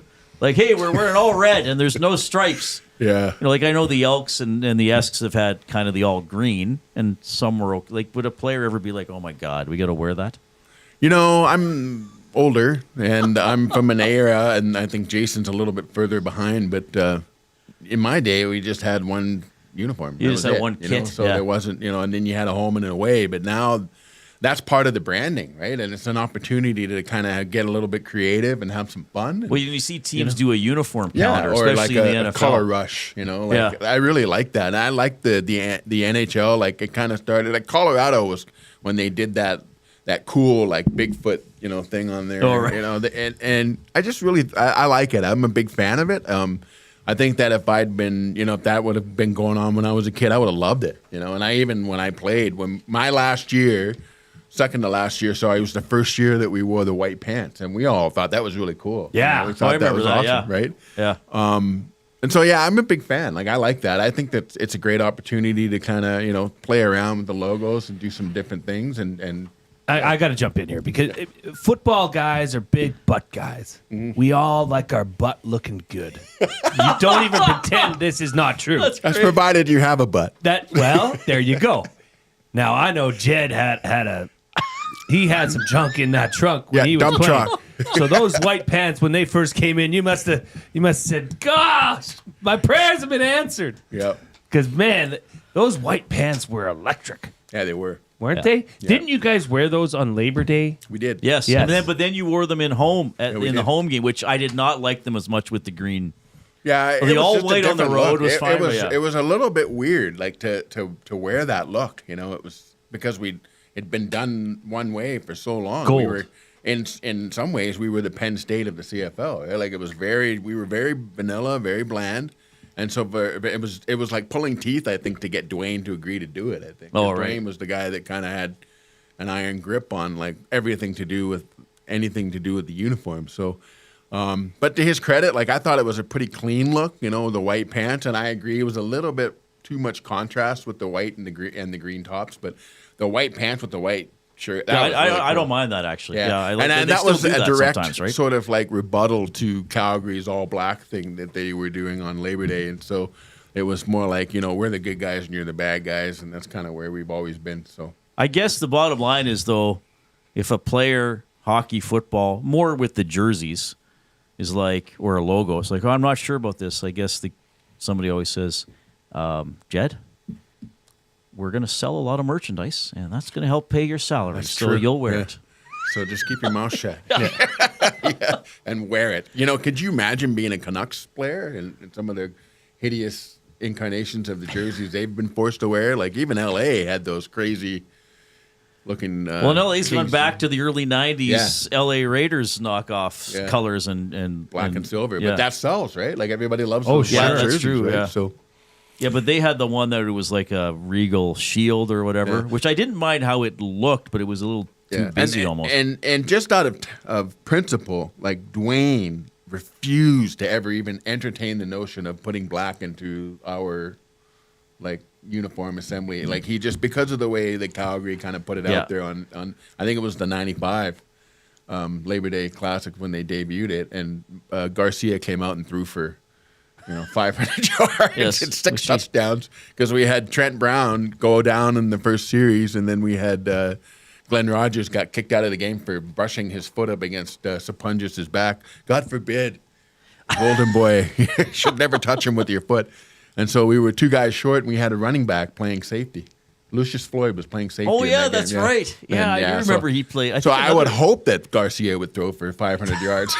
A running back with a playing guy safety. totally out of position. I do. Okay, Jay, I'll stop talking in a second here. No, just keep going. But I do, You're fine. When the whole third jersey thing kind of took off in the 90s, I did find that frustrating. Is a lot of teams just like, well, it's the same jersey, but it's black. Yeah, Like, and that's kind of what I was getting at. Yeah. Reid. I'm glad you said that, because it was just like, oh, we'll just put black in there because everybody wants to wear black jerseys. Yeah. And it makes them feel cool, and so That's- that was kind of the idea behind, and that's what drove that idea behind getting the white pants. It was just to like, okay, well, you can wear the black jersey, we'll throw some white pants on, and we're like, whoa, hey, what's this? Edmonton's changing their look. So now everybody does it, but back then it was almost unheard of. That's see what that I happen. liked when the Oilers unveiled the McFarland jerseys. I don't know if you remember this. I really liked those during actually. the pandemic Yeah. when we had no sports going Yeah. on. I did an hour with Todd McFarland. Oh, wow. Dave and I You're were a like, lucky let's man. get Todd McFarland. But I liked that McFarland jersey was a true alternate jersey. Yeah, it was. Like, it was not based off the Oilers. Yeah. Similar It was an colors. interpretation, because a Right, reinterpretation. it was actually an Yeah. alternate. It was Yeah. actually, here's something And I love different. the pump jack logo, like the guy, Oh, that was a good one, too. Yeah, that was alternate beautiful. logo, yeah. And the thing is I'm a huge McFarland fan. I have a whole bunch of NFL McFarland figures at home. Oh, nice. And I actually had a guy make some up of me and my dad, and so I have those at home. Sweet. Yeah, it's really cool. So I just think that that's part of it, right? Like the whole merchandising, and you want to generate revenue in any way you can, and that's a great opportunity for teams to make extra money. And I wish the CFL would push that more, and in a perfect world, we would have a lot more options. When I go to look to buy things from team websites or even the CFL website, like it's woefully bereft of anything creative, really. When you think about it, you're not getting a lot of That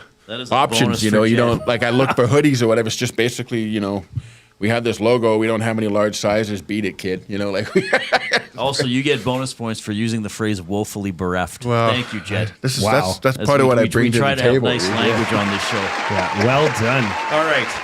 I had to ask because Koob, I sent you a text to see if you could get something up. See if you can. It's these Lions helmets that they've been wearing lately. Now, okay, so this is where the question comes in, and it's what's too far? Mm-hmm. The Lions traditionally are the silver helmet with the baby blue lion. You think of the Pontiac Silverdome when you think of those helmets. Yeah.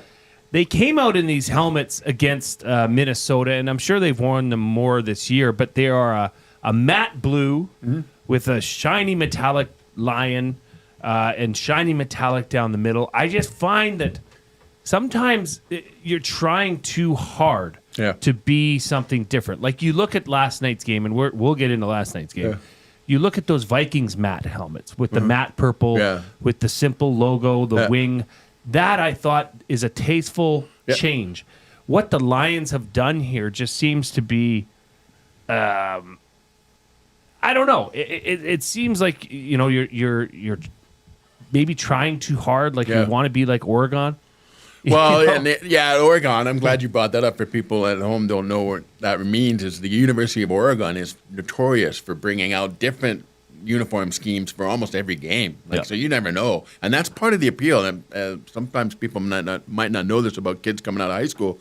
That's one of the selling factors to going to Oregon, because you're going to wear a different uniform, and they sell that stuff and they make a lot of money. But Lions, that Lions helmet looks Nike, a lot like the Carolina Panthers helmet when you look at it from far away. So, and that's the other thing about when you look at Ottawa and the CFL here in the Canadian Football League, they look a lot like Calgary, and so that's the thing, is that you start to stray into like stepping on other people's toes in terms of like what your uniform combinations are, and I think it creates some confusion. But I actually think it's kind of fun. And to your point, the Detroit Lions weren't exactly known for winning in those uniforms, so I could see them trying to kind of look branch out a little bit, make themselves rebrand it and make it and sort of match their new found intensity. Sure, that head coach here has those guys flying around. Oh. It's amazing. It's fun to watch him talking to that team in the locker room. And hopefully they don't have them going around next weekend, particularly in an evening game next weekend, as my Commanders are heading in there.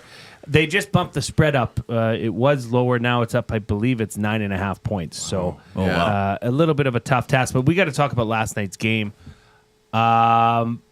Okay. Did the Vikings lose, or more so did the Rams win? I think when that call where they said it was a forward pass, that changed the whole game. Where they took it the other way for a touchdown. Yeah, and I felt like if they would have let that stand, it would have been a completely different game, because you're talking about a team that's playing on emotion.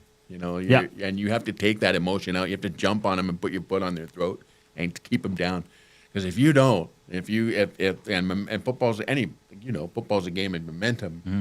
and so that was like the moment where if they get that call, then we might be having a different conversation. So for those that don't know or didn't see last night, Matt Stafford was under pressure, was getting sacked, and about a foot off the ground, did like a forward push pass, flea flicker style. Towards Puka Nacua. Yeah.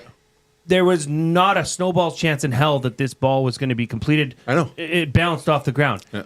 Do you see, the last major rule change was the tuck rule. Yeah. Right? Where the infamous Brady Patriots-Raiders game in the snow. Yeah. Was it a fumble? Was it a forward pass?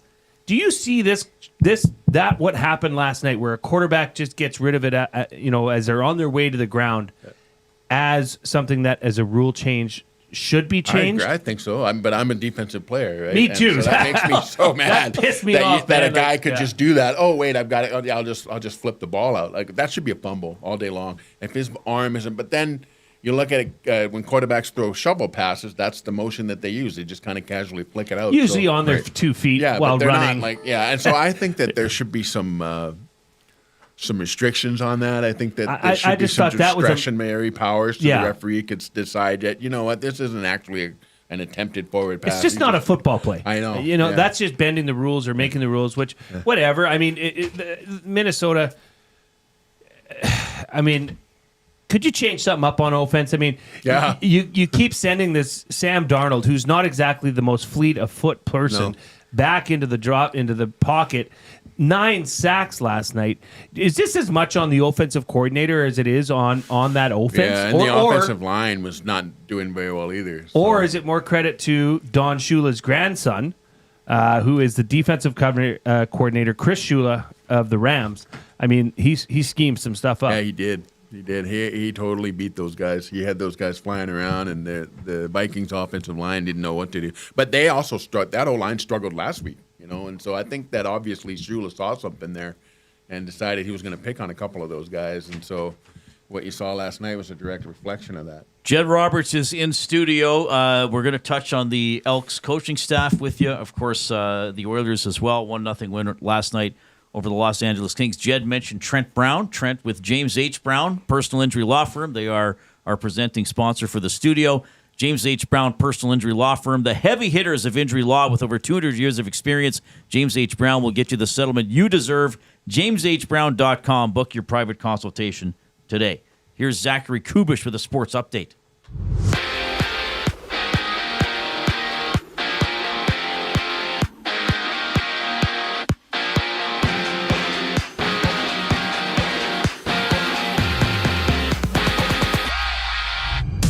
The Lightning are healthy, scratching Braden Point against the Bruins after he missed team practice this morning, with the contest being just one of 13 matchups around the NHL. Elsewhere, the Panthers meet the Devils. The Flames go at it with the Blues, and the Canadiens play the Utah Hockey Club. And after slew-footing McDavid last night, Adrian Kempe of the Kings has been fined the maximum amount of $5,000. While in the NFL, The Texans have waived Deontay Johnson after he suited up just 2 games in Houston, making 3 catches for 24 total yards. And on the court, Raptors' Emmanuel Quickley is listed as day-to-day with a left groin injury, while today's slate has 7 games, including the Cavs tipping off against the Pacers, the Thunder facing the 76ers, with the Raps back in action tomorrow. This sports update is brought to you by Advantage Sports Medicine and Physiotherapy. Get treated like a pro with their highly skilled crew. Whether you're recovering from an injury or looking to enhance your performance, Advantage Sports Medicine and Physiotherapy uses the same locker room approach, trusted by the best in the game. Find them online at AdvantageSportMed.ca. More with Jed Roberts here at the EST Studios. On the other side of the break, I'm Zachary Kubusch, and that was your sports update. If you've been injured in a car collision, let James H. Brown and Associates, Alberta Injury Lawyers, protect your interests. They'll be there every step of the way to help answer your questions and help you get your life back on track. Trust Alberta's precedent-setting injury lawyers with their unrivaled experience, unrivaled results, and unrivaled commitment. When accidents happen, call James H. Brown and Associates, Alberta Injury Lawyers, 780-428-0088, or go to jameshbrown.com. How do you beat those winter blues? How about a double shot of classic rock? River Cree Resort and Casino and K97 proudly present Helix and Sweet. February 28th, live in the venue.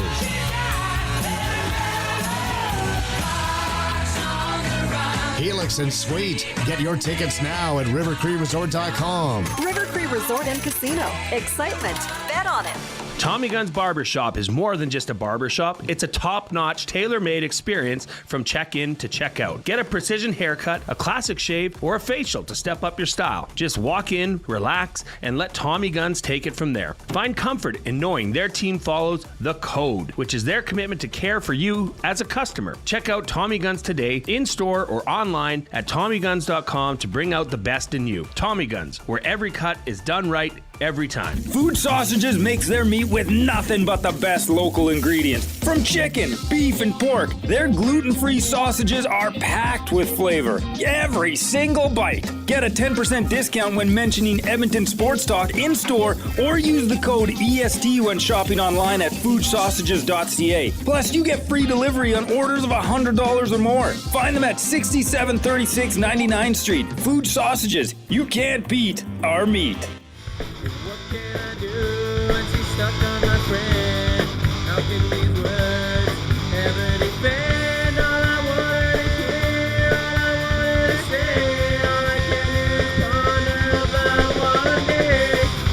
Now, what song is this, Coop? This is Brody, Jay Milne on the vocals. I don't know the exact title of this one. What is it, Jay? Turn it up. The Fox. This is The Fox. Yeah. From their 1998 self-titled release, Brody, Red.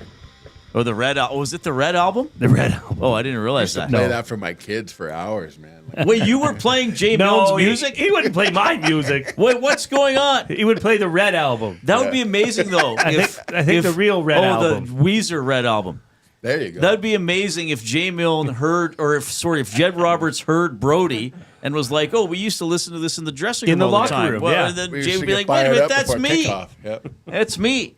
Portions of this hour presented by Canadian Brewhouse. NHL lives at the Canadian Brewhouse. Every Oilers game day, get $1 off tankards of Molson Canadian and Coors Light. You can win game tickets and 2 tickets to a surf and turf dinner at the end of the season. Full details at thecanadianbrewhouse.com. Jed Roberts is here, Double E alum. Let's smash the thumbs up for Jed. Yeah, give us the thumbs How up about if you're that? watching on YouTube. Participate in the nasty chat as well. Jed, the Elks named their coaching staff. Well, we kind of knew who it was going to be, but they named it on Friday. We had J.C. Sheridan. Jordan Maximic was on with Hernan and Gager yesterday. Obviously, Jason Tucker's coming back. That's a name that'll strike. That'll make a lot of people feel good that he's coming back as well. Your impressions on that coaching staff, and how important are all the assistants to the success of a team? Oh, I think it's very important. You got, I I can't remember the name of the gentleman escapes me, but the guy that they had last year that they held over. Oh, Sorrells from the O-line? Yeah. I'm really happy that they kept him because he really had that inside that the O-line and the running game going. And I think a lot of that, he gets the credit for a lot of that. So I was really hoping that they would keep him on for continuity in regards to that. As far as JC goes, like his pedigree speaks for itself, both as a player and as a coach. I'm really happy with Max Simic coming over from BC. I think he's a great football mind. I think that it'll be fun to see what he can do in terms of schemes with Trey and Fajardo. You got two quarterbacks that can make they can extend plays with their legs. Like Trey's a little bit faster, but Fajardo's no slouch either, right? Like he's not afraid to tuck it and run with it. But I think that it's a good group, and I like the fact that they brought the defensive line coach back from Toronto. He had been gone for a couple of years. Maxey? Maxey, yeah. Maxey's underrated. Like he's a really good players coach, and guys love playing for him. They like to go to war for him. So when you played, how much interaction did you have with your position coach as opposed to the head coach? Oh, it was every day. Like we were talking every day. Like would you talk to the head coach every day? Not necessarily. I tried to stay away. Yeah, that's what I mean. In football, it's more your unit. Mm-hmm. You spend so much time with your unit coaches, and we would joke around. I remember Leroy Blue would try to tell the dirtiest jokes he could to see if he could get because Pete Laverado was a big time Christian and really religious, and so Leroy would try to tell all these off-color jokes and see if he could get him to blush. And every time he would get him going, he'd be like, yes, I got him today. So, but I mean, it's like family, right? Like people, sometimes you disagree, sometimes you agree, but we spent a lot of time, and we were very fortunate. Like we had the same guys in the room pretty much for 7 or 8 years, right? And so then it's a good thing in the beginning, but then you start to, you guys get a little bit old, long in the tooth, but we had several different line coaches, and they all had different personalities, and we sort of over the years started to take on the personality of the guys that were coaching us. So they were pretty good about bringing really qualified guys, and we were lucky. We had good coaching here. Okay, so if you're in a meeting, so let's say this year's Elks. So the defensive players have a meeting. Would JC is going to lead the meeting? Well, in the beginning, the whole defense so how would the day work? They'll talk about what they're going to do. They talk about how they're going to approach the week, and then they'll break off into the unit meetings. And then the units meetings will be like you'll be defensive backs in one room with Jay. I'll be in the defensive line room, and then JC Sherritt will be with Reid and the rest of the linebackers in the linebacker room, right? So you got 3 different linebacker. I like that. Me and Nels Morgan. And then when they watch film, they'll probably watch film together, and then they'll watch like the running game. The defensive line will break off and do some scouting on. But every practice, every group's the first meeting is special teams. Yeah, because that's where all the most players can be in the same room at the same time. Okay. It's pretty chaotic. And as Mark Killam said, special teams coaches are somewhat underrated when it comes to being named head coaches, because outside of the head coach, the special teams coach is the coach that speaks and talks to the most players on the team. He's the only one that talks to the entire team. The rest of the coaches don't. Like they don't have that platform. And we had Jeff Reinbold who used to get up and give us incentives and say, if you do X, Y, Z, then we'll give you a $50 gift certificate to the meat market, or we'll give you a pair of slacks from LaFleche Brothers, or So, and it started out like really, really good. You used to get a side of beef. When I first started playing here, it was like worth $500 to $1,000. It was awesome. And then through the years, it just sort of, as the money woes increased, it went from that to you get a Edmonton pencil sharpener at the end of my career. And then it was money. Like you could get $100, $150, and that was money in your pocket walking around the room if you made special team player of the week. So those meetings and special teams is like talking about trying to get guys keyed up, and this is what we're going to do. This is how we're going to recruit. These are the matchups. And you basically would be stand up and be counted. I mean, everybody on the team is watching that special teams film. So if you're not performing, the whole team knows. So if in a game, if you're on the D line, So if something's not working, or you're like, well, we thought they were going to do this and they're doing this, do you go to the D line coach Or do you go straight to the DC? Well, that's what they do. They'll bring you to the bench, and that's when you're watching the NFL, you're watching college, whatever. You see those guys with those ThinkPads or those iPads or whatever you call them these days. And they'll go on there and they'll look and they'll go, why did this play not work? It used to be just a whiteboard with a grease pen or whatever, right? And so now they use those, and they can get like up to the second. Mm-hmm. And they'll be like, oh, crap, I got to close my gap. I got to stay in my gap. I'm getting driven out, right? And so the coach will say, hey, man, like, what's going on? Like, what are you seeing?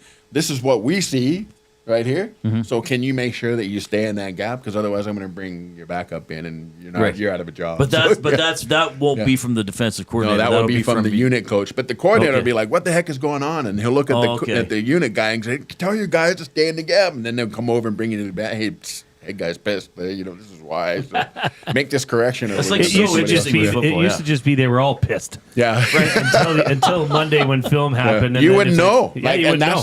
Like in my era, you wouldn't know. You wouldn't know. And you might have a pretty good idea, but now they see it and it's right there. And you're like, oh, man. And that's really the cool thing about the sport today is that you get up to the second and you get instant feedback. And that's the thing about that a lot of people don't realize at home is that there's not a lot of jobs like when you go into work that you get that type of feedback instantaneously, right? And so they're getting like up to the second, like, listen, that was a bad play. You're like, oh yeah, you're right, that was a bad play. I got to do better next time I'm in the next series. So it's really cool to watch, though. Jed Roberts joining us. All right. Well, we got 7 minutes left here, so let's tee up these divisional playoffs coming up this week. Oh man. I mean, I'm not holding my breath. Houston visiting Kansas City. I'm honestly not holding my breath that Washington. I think out of those two games, I would say Washington has the higher likelihood of keeping this more competitive than Houston. I don't think Houston's going to be able to run with Kansas City. LA Rams, it feels like the Sunday games are definitely better than the Saturday games. I mean, you got LA Rams going to Philly, and then the game of the playoffs, the game of the year, potentially, Baltimore heading up to Buffalo. What do you see happening with this Baltimore-Buffalo game? I mean, it's a pick 'em pretty much. Baltimore is actually favored right now by 1.5 points. Yeah, and that's one of the things that if you were watching the game last night and you watched the Vikings quarterback struggle to stand in the pocket and deliver, you won't see that when the Baltimore has the ball. You're going to see Lamar threatening the perimeter, putting the ball in Derrick Henry's belly and looking to see what, Yeah. And I'd like, good luck, because I wouldn't want to be the guy on the edge going, oh, do I take Lamar or do I take Derrick or do I just stand here and look stupid? Well, didn't Pittsburgh tell Watt just go tackle Henry no matter what? Yeah. Not that helped him, I guess. But, because you don't want what happened last week when all three guys went with Lamar and then Derrick just walked into the end zone, right? So that's the thing. I mean, they have a game plan right now that's working and they're firing on all signals. That is the game of the week, that Ravens-Bills game. It's going to be awesome. Like, no matter how you slice it, that's the game. The Lions, Commanders, I agree with you. That's probably going to be a Lions win, but Commanders will make a game of it. Texans and the Chiefs, I disagree with you on that one. I think that the Texans, because the Chiefs have been that team that have played up to the level of their competition all year long. And if they don't find that extra gear here this week, they could that would be the one to watch for. This is the one that I think you could see a hiccup in. I don't really think the Rams will do that well in Philadelphia. I think that Philadelphia will probably take that only because it's colder. It's, they were in the Dome last week and everything was pretty good. I think emotion can only take you so far, when it wasn't really a home game in Phoenix, but it was a home game type of thing. It was on grass. This is going to be out in the frozen tundra, so I like Philadelphia on that one. Well, Dan, I'll do picks on Friday, our official picks. I think I went 5-1. Wow, good job, buddy. Right? You went 3-3. Oh, I don't know. Jason. No, he doesn't know. You're a football memory guy, though. Yeah. Yeah. No, the problem is we both got Houston wrong. Well, Houston's a weird team. Like, they're a tough team to figure out, and they do some strange things. So they're, and that's why I think that's going to be the game where, if the Chiefs aren't careful, they could end up losing that one because they've been that way all year. Like, they play teams and then they win by 2 or 3 points. Well, they were only like plus 50, though they lost the last game 37-0 or whatever. Yeah, but that was because they rested everybody, right? But they have been that team that's just done just enough to beat teams. And I think in the playoffs, when you're talking about emotion, They got to find that extra gear because I don't think you can get away with that in the playoffs. I think you got to play. You got to come with it a little bit more. Yeah, it'll be a great weekend of football. I can't wait. I do have to ask you this every time you're on. Bronco Nick has to ask a question because that's his team as well. What do you think the Broncos' largest need during this offseason is? They need to get a WR1. Cortland Sutton is pretty good, but he needs some help. I think that they've got some talent, some young talent. They need a tight end. They need a starting tight end. They're not far off, and they also need a cover corner. They need one more because they when they had some injury issues there, they were super thin and they got picked on really, really bad there. Surtan's not the guy? Surtan is the guy, and Okay. Riley Moss is the guy, but they need another cover corner because a lot of teams, everybody's running those spread sets, and you have to have a third cover corner to come out there to, sometimes you sub out your safety or whatever, and you put an extra corner in there to play the slot, to cover the slot, or you take a linebacker out or whatever. So the Broncos aren't far off. Like, they're way ahead of where I had no idea they were going to be this good. If you would have told me last year that they would go to the playoffs and actually hang in there for a quarter with, I wouldn't have believed you. I would have told you.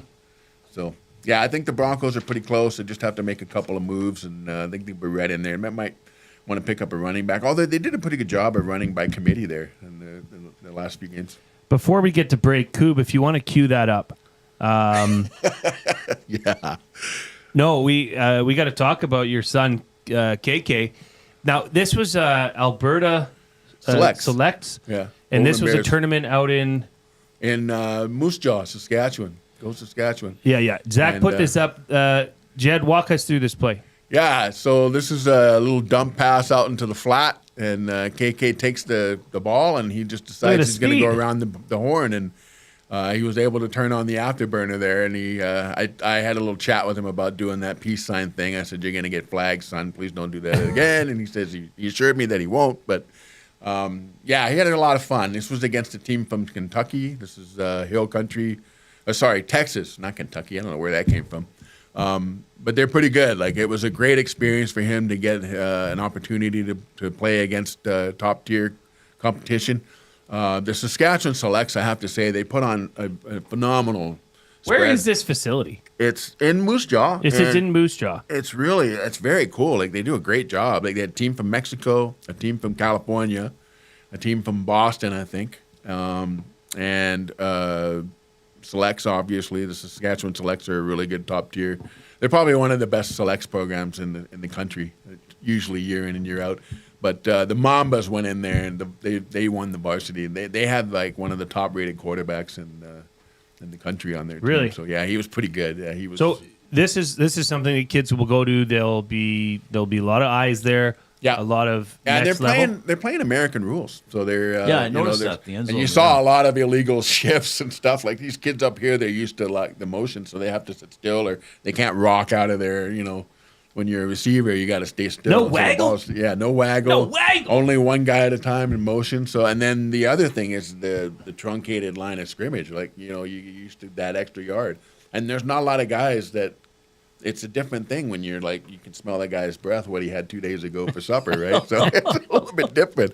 So when you close that distance, it becomes a little bit more about leverage, and you got to be quick or strong or both. So it was great. And the kids had a blast. I think that team from Mexico, although they were 0-3, they were in it until the last play of the game and just about all three games. And it was fun to watch those kids fight, and they brought it. Like, it was really cool.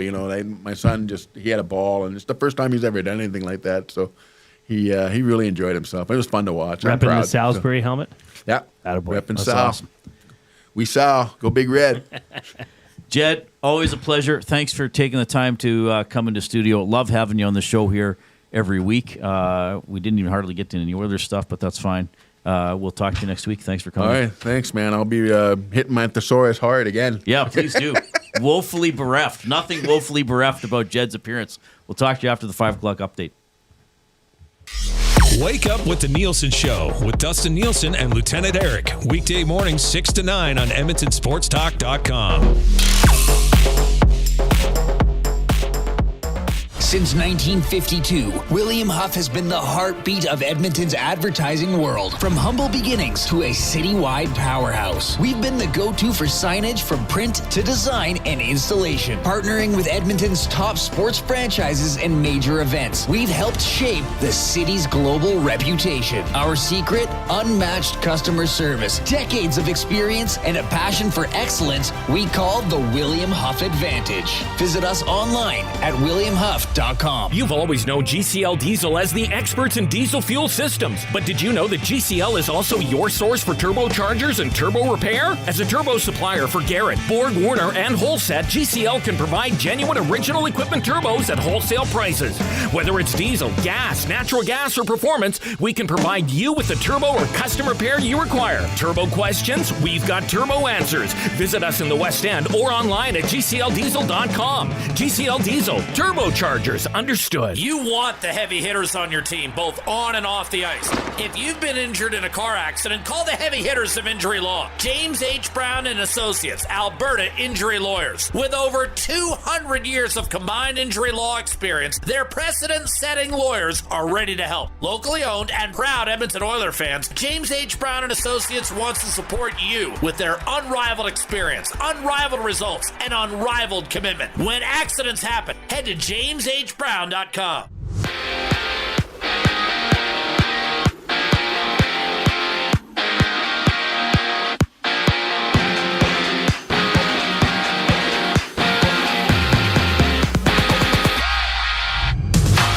Games are about to get underway on a 13-game schedule, which sees Braden Point as a healthy scratch for the Lightning against the Bruins after he missed a team meeting this morning. Elsewhere, the Kraken face the Penguins, and the Ducks go at it with the Capitals. And in LA, Adrian Kempe has been fined $5,000 by the NHL for yesterday's slew foot on Connor McDavid. And down south, Deontay Johnson hits waivers from Houston after playing just 2 games for the Texans. The NBA has Emmanuel Quickley of the Raptors out day-to-day due to a lower body injury, while there's 7 games on tap. Seeing the Cavs battling the Pacers and the Thunder meeting the 76ers momentarily. You're tuned in to the Reid Wilkins Show here on EST, and Hour 3 starts right now. I'm Zachary Kubusch for your sports update.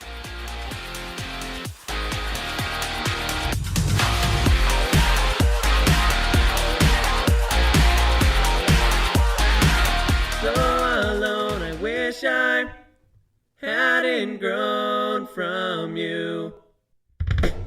Out here, now I'm on my own and feeling so alone. I wish I hadn't grown from you. What song is this? Disarranged? Disarranged. Wow. That almost had a bit of a country vibe off the start. Well, it was poppy. It was poppy, Reid. That's incredible. I'm so glad you're sharing this with us. Well, it's like, just I don't know if I would want to share any of the comics I was trying to draw when I was 9. Well, you know what? It was such a fun part of my life. It really was. I mean, as opposed to now, being in a band. Wow, this is a culmination of my dreams. Torture for Jay. This is a culmination of my dreams, Reid. Working here, sitting aside a legend such I'm not as yourself. a legend. Why would you not think you're That's a legend? absurd. First of all, that is true. I'm not just saying that. Reid's being modest. It is absurd to consider me a legend. Like Zach Brian Hall is a legend. Rod Phillips. Those are probably the only really 2 guys. I don't have the longevity or the level of accomplishment. Should we put a poll up? No.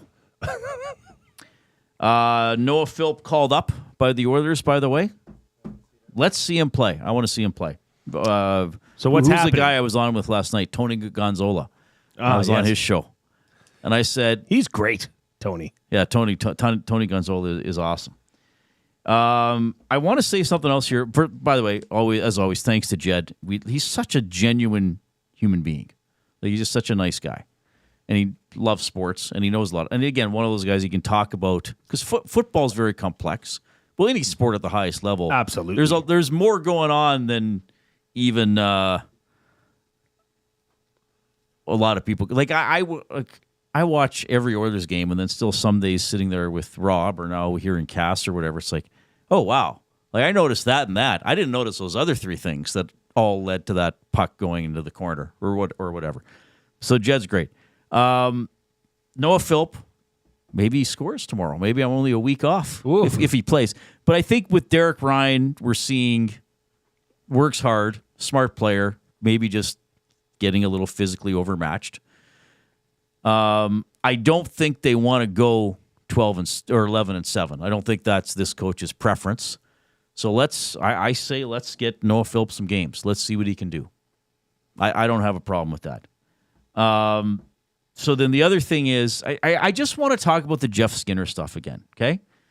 He got scratched. He played better. I don't know if it's in his makeup to totally transform his game. Like I was saying, okay, well, why does Pud Colson play? Why does Kapanen play? Coach trusts them. They're on, what's the old phrase? They're on the right side of the puck. Like they're not cheating for offense. They're doing the dirty work first. I don't know if Jeff Skinner's ever been that type of player. I don't know if he's ever had to been. Now he's specifically being asked to that. Like what I was saying, hey guys, like he's being, I'm not saying he's explicitly being told this, but the Oilers are in a situation, we want to win the Stanley Cup. Everybody's got to be doing the same thing. No one freelances. No one thinks, the other guys are checking, I'll go try and score. Like, you know what I mean? So hopefully he still figures it out. But the one thing we've always been, not all season, but lately, well, get him to waive his no-move clause. Yes. Okay, so first of all, he signed a contract with a no-move clause. So generally, those don't get waived. I know sometimes they do, but generally they don't. He signed it. The Oilers agreed to it. There's a no-move clause. But here's another thing I have to say to people, okay?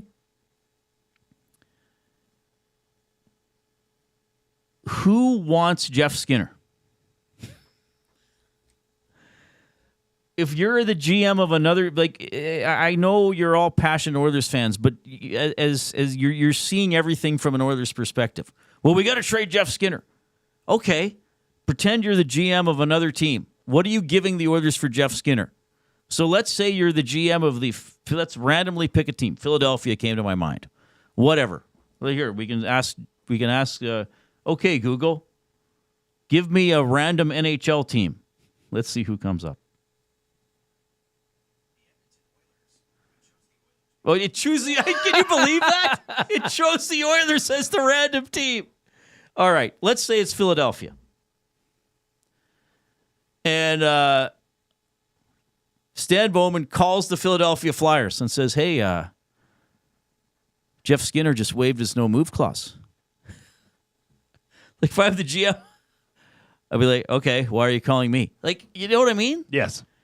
And Mex just said Skinner is not going to waive that no-move clause unless it's for another contender. Well, how is another contending team going to treat Jeff Skinner any differently than the Oilers? Like, they all know who he is as a player. What are they going to see in him that the Oilers aren't seeing? Right, that's what I'm saying as an argument. Like, I don't want to let everybody believe. Apparently, I just turned off somebody's television. I'm sorry. I'll never do that again.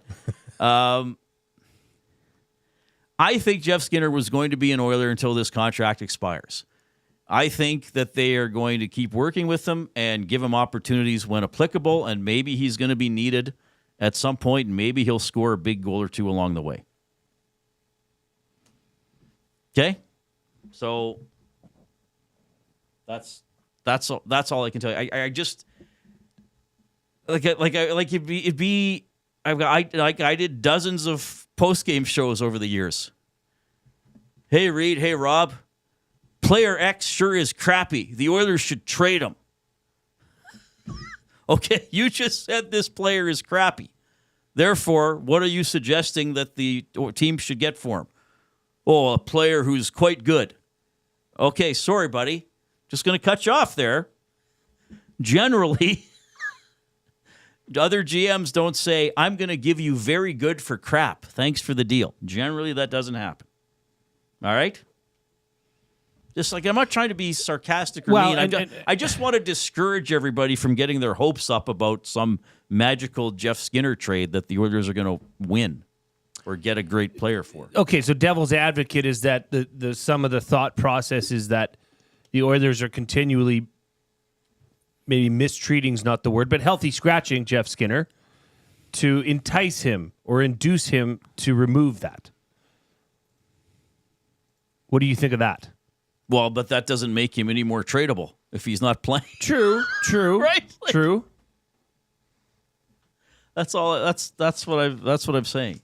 Kind of a chicken and I egg know, thing like happening. I know, we always get, he hasn't been treated fairly. The coach is out to get him. I don't believe the coach is out to get him. We can certainly have a discussion like, should have he got more opportunities in the top 6, yada yada yada. But then I also have to ask myself, okay, why are other players playing ahead of him? Why is Podkolzin playing ahead of him? Why is Kasperi Kapanen picked up off waivers and playing ahead of him? Why is 39-year-old Corey Perry, who I think he's been scratched once or twice, but why is Corey? I think it comes down to trust and commitment away from the puck, commitment to the non-offensive side of the game. That's all I'm saying. And, a both sides of the rink kind of player, right? Whereas Skinner has been viewed as somewhat of a defensive liability. He doesn't kill penalties. If you're not killing penalties or on the power play, you've said it, your stock is diminished. So as a goal scorer, which he was brought in here to be, if you're not doing that at a higher clip than he is at right now, well, I guess healthy scratches it is. Yeah, like I just, and I'm not saying I totally agree with the handling of the player either, but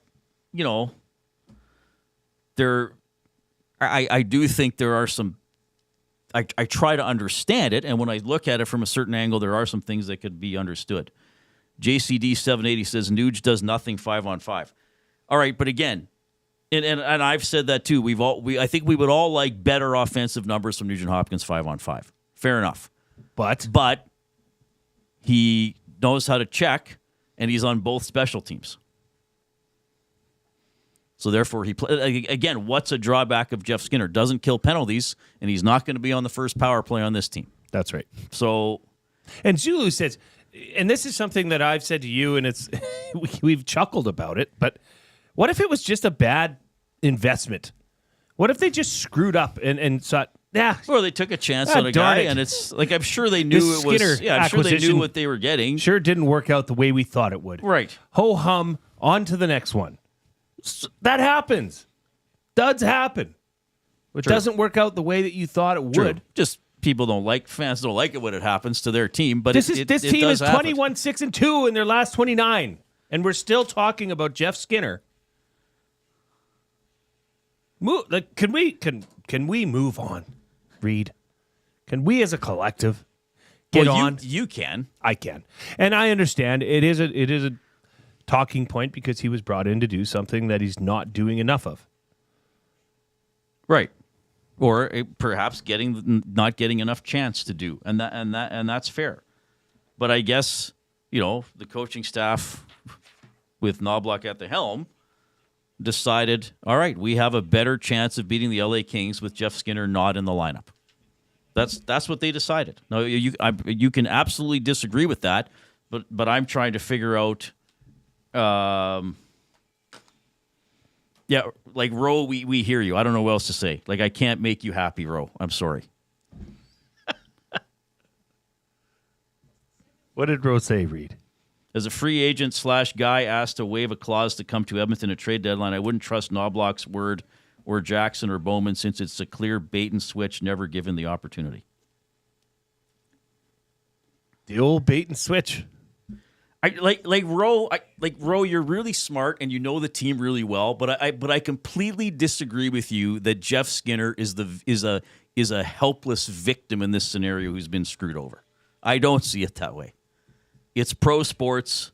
You got to perform. You have to be able to do what you're being asked to do in the structure of the team, and they don't feel that Jeff Skinner has done that. And again, if you look at some other players. I think that, again, why does instead I don't sit there and say, okay, this isn't happening, so the player's getting screwed. I try to think, okay, why is Podkolzin up there besides the Draisaitl endorsement? And I saw some plays last night where I was like, Podkolzin's totally engaged, and he got the puck out, or he battled hard enough until his teammate came in and helped get the puck out. Which Kapanen, coming from Kapanen you, and Perry on that fourth line, they got down there and they cycled and they worked. And coming from you on Podkolzin at the start of the year, and this is in training camp.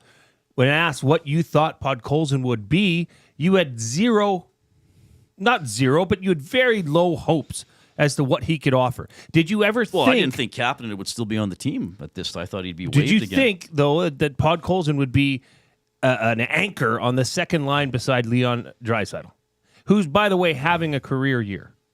Right. So I'm just saying, but as you said, the record is pretty good. The record is, it's the best record in the NHL. It's not that bad. Since November 9th. So, I'm just saying that let's not make the whole season about one guy. And I don't think he's going to trade his no move, and I don't think there's a big market for him if it was. So it's not something I'm happy to talk about it with everybody, but are you? Here's a good thing from who is this person? YYC No Flames Foamy. This is obviously he's posted before. I haven't seen. That's a great handle. That is a hell of a handle. So I think assume that it's somebody means- who lives in Calgary and hates the Flames. No Flames for me. This person says it almost feels like Jeff Jackson didn't consult with anybody before signing him. Skinner is exactly what he's been his whole career. Did they think he was going to have an epiphany and change now? And that's a fair point. So maybe there was a gamble. And as I said, they were hoping he'd be their sixth best forward. Yes. And he hasn't been. Nope. Okay, so maybe it just didn't work out. And then where else are you going to stuff him? Not on the bottom lines. Well, because he doesn't play special teams. Our game of the night is presented by Playmore Tables and Games, from ping pong and pool tables to darts and dome hockey, plus all the classic arcade action you could ask for. Visit Canada's Game Room experts, locations in Edmonton or Calgary, or online at playmoregames.ca. Can we watch the golf, by the way? Wasn't Is it it at on? 5? I thought it was 7 Eastern. See It's if we on. can get it on the ESTV. A lot of NHL games tonight. I'm going to make my game of the night. Oh, what should I go with this? I'm going to go Canucks-Jets. There's a good all-Canadian matchup. I will go Canucks-Jets for a game of the night. Tampa Bay, by the way. Well, Lightning Bruins is something. Boston's already up 1-0. Braden Point scratched for missing a team meeting. Whoa. Could you imagine if an Oiler was scratched for missing a team meeting? I wonder how big it is on Tampa Bay talk radio. They're still breaking down the Bucks loss. Yes. Yes, they Braden Point, one of the pre-picks to Team Canada for the Four Nations face-off, missed a team meeting, and therefore Cooper's saying, hey, baby, you don't play. That's kind of like Hyman missing a team meeting? Well, would it be like McDavid missing a team meeting? I think more and like getting McDavid. scratched? He's... My God, we'd have to extend our show to midnight. So that'll be my game of the night. Canucks, Jets. I'll have 3. Canucks, Jets, Flames, Blues, and the Lightning with a scratched point for being tardy or absent, taking on the Bruins. Coob. What? Coob's like, what's going on? Let's hit it. Let's do it. I haven't heard this yet. I know about it, but I haven't heard it. TMRW Golf League update. That's Jason Milne, vocalist and voicer of very exciting. Well, if we're going to be forced to watch this and talk about it. We're not forced. We're not, but it is What on are we watching? Reid, I'm trying. The tampering window's in the way of the remote. Oh, I The almost said CFL a very tampering bad windows word by the ESTV. on live radio. Yeah, the TMRW Golf League. That's what we're going to call it. I know you can call it other things, but we're going to call it the TMR Dub. What do you got? The LA Golf Club versus the Jupiter Lynx Golf Club live right now. So LA's Morikawa, Justin Rose, and Thigala. Jupiter's Max Homa, Kevin Kisner, and Tiger Woods. The Kiz. Should be an interesting matchup. We were looking at some of the holes earlier. Were you not entertained by that, Reid? Yeah, seeing those virtual holes and how they designed them was kind of fun. Like, they're even more extreme than some video game holes that I've played over the years. Well, it is kind of interesting because it is like Golden Tee, but you're watching it on TV and you're watching actual golfers hit into it. So you found it. I did. You can text us at 780-218-9999. That is the River Cree Resort and Casino inbox. River Cree Resort and Casino features Italia Restaurant, home of the $6.99 brunch special from 11 a.m. to 4 p.m. on Sundays. All right, we got to take a quick timeout. We got my top 3. It's based on the Kempe fine. We're going to have some fun here. Ooh, yeah. Coming up in a couple of minutes.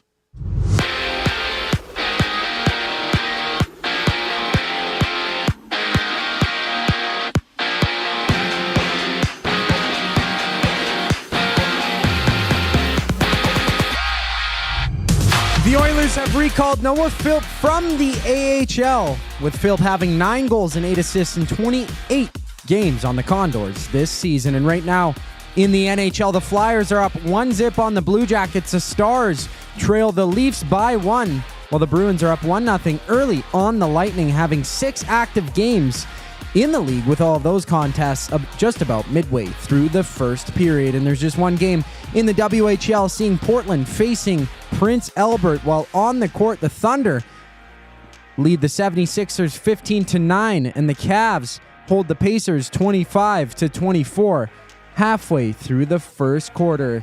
There's 7 total games tonight. Later, seeing the Nuggets against the Mavericks and the Kings facing the Bucks. This sports update is brought to you by Sit and Sleep. Transform your home at a fraction of the cost during Sit and Sleep's winter clearance event. For massive discounts on major sleep brands to unbeatable deals on Canadian-made custom furniture, Sit and Sleep's winter clearance event is a can't miss. Plus, enjoy free local white glove delivery and some special financing offers to help you bring home the best. Visit Sit and Sleep today in South Common, next to Planet Fitness. Reid's Top 3 brings us back on the other side of the break. I'm Zachary Kubusch, keeping you in the loop. Make a fresh start in the new year with Sentinel Storage. With convenient locations near you, Sentinel Storage is here to help you make space for everything 2024 holds. Sentinel Storage. Shop Canadian, store Canadian. Try 4 weeks free. Visit sentinelstorage.ca. Hey Edmonton, ready to take advantage of lower rates and better pricing? South Fort Chevrolet in Fort Saskatchewan has you covered. From rugged trucks to sleek SUVs. And with over 40 years in business, you can trust that you're getting the best deal on your new ride. As the proud title sponsor of the Nielsen Show, EST listeners can drive a little to save a lot with South Fort Chevrolet's transparent pricing and down-to-earth sales team. Visit us today in Fort Saskatchewan or online at southfortchev.com. Looking for quality building materials and friendly advice? Visit us at Windsor Plywood Leduc, family owned and locally run since 1993. From interior materials for doors, flooring, baseboards, and all the finishing touches to all you need for your outdoor projects like cedar lumber for decks and fences, plus all the plywood you'd need. Our full-time on-staff carpenter can help with anything odd-sized or custom, and from domestic hardwoods to exotic selections, we've got you covered. And if we don't have it, we'll track it down for you. Windsor Plywood Leduc. We're the experts you need to know. Hockey lives at the Canadian Brew House. Every Oilers game day, get $1 off tankards of Molson Canadian and Coors Light. Plus, you can win game tickets and a surf and turf dinner for 2 at the end of the season. Full details at thecanadianbrewhouse.com. How do you beat those winter blues? How about a double shot of classic rock? River Cree Resort and Casino and K97 proudly present Helix and Sweet. February 28th, live in the venue.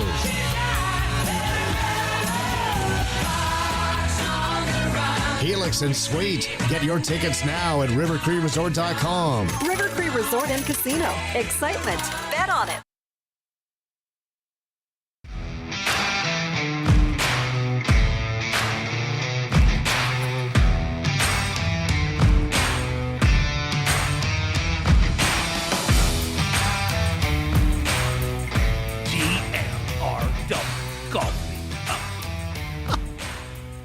So we're watching the TGL Golf.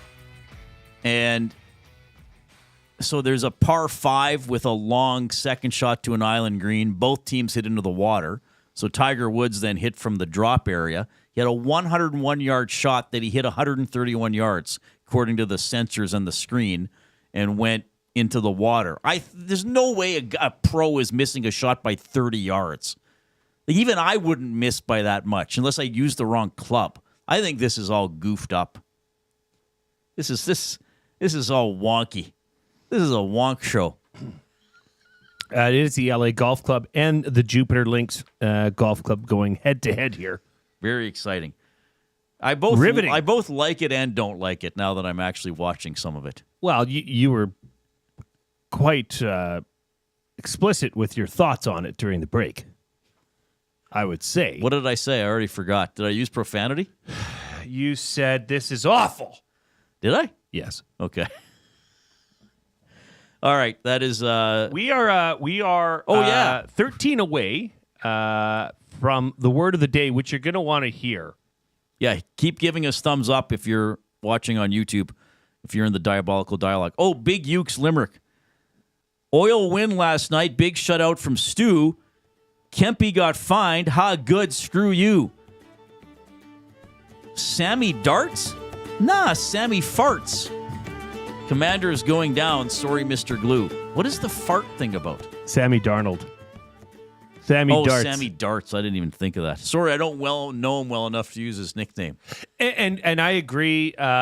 This is a tough matchup. I agree that he laid an egg. I don't know if there was a fart sound that came out when he laid that egg. So, Sam, what happened? I was passing gas the entire game. I couldn't throw. Oh, and just so you guys all know, you're going to want to hang around for the last segment because, as you all know, our dearest Daisy, the duckling, was taken earlier this year or later in 2024, and we had another duck taken. Okay, so we have to do top 3. We have to. We'll word get of the to day. It. It'll be some explained. Other spots. All right, so let's do top 3 now. And people can contribute to this. It's presented by Food Sausages, the best sausages you will ever eat. Locally made, packed full of flavor. Order online or visit them in-store, 6736 99th Street. Take advantage of their EST discount. 10% off your order by entering online code EST or just mention Edmonton Sports Talk in-store. As Food Sausage says, you can't beat our meat. So the NHL announced earlier this afternoon, LA Kings forward Adrian Kempe fined $5,000, the maximum allowable under the collective bargaining agreement, for slew-footing Connor McDavid at 8:30 of the third period last night. So everybody knows this. You can't be fined more than $5,000, which for players making multi-million dollars per year isn't a lot of money. So my top 3 is NHL punishments that would be harsher than a $5,000 fine. Please send your submissions in as well. NHL punishments that would be harsher than a $5,000 fine. All right? And you have some too? One anyway? No, I came up with 3. Oh, good. Okay. My first one would be that the player has to pay for the year-end party because that would probably cost more than $5,000. Wouldn't that be great if the NHL was like, Adrian Kempe was committed a slew-footing infraction in last night's game. He will have to pay for the Los Angeles Kings players-only year-end party. Which is located at, yes. Fans, please come. Adrian's paying for It's your on drinks. him. Your first drink's on Adrian. Oh, NFL punishments harsher than a $5,000 fine. I said this, Reid. I said put him on laundry duty for a week in the locker room. Jock straps, socks, everything. Throw them in the bag, toss them in the bin. They got to go in the laundry. That's now Adrian Kempe's job for a week. I think of the 3 I came up with, I actually think this would be the harshest punishment. Ooh. This might be the one where a player would say, no way. That's too hard. Next 5-game road trip, this player has to fly commercial. So he doesn't get the charter. He doesn't get the buffet on the plane, doesn't get to leave after the game, has to wait till the next day. Players used to live this way in the NHL. They used to have to fly commercial. So that would be a great punishment for an NHL player instead of a $5,000 fine. If he had to fly commercial by himself? Yeah, not the whole team, just him. He might be happy about that. No, he wouldn't be. Give me a break. No, he wouldn't be. No, they would not want to. No? No. Not a little break from the old teammates? Evil twin, next game you must use the opposite-handed stick. That's a pretty Oh good my one. gosh. Reid. But did he steal yours? Look at my third one. Evil twin stole Jay's. Look what I have written down there. You're reading your mind. Shoot right for one game. Is he your evil twin? Yeah.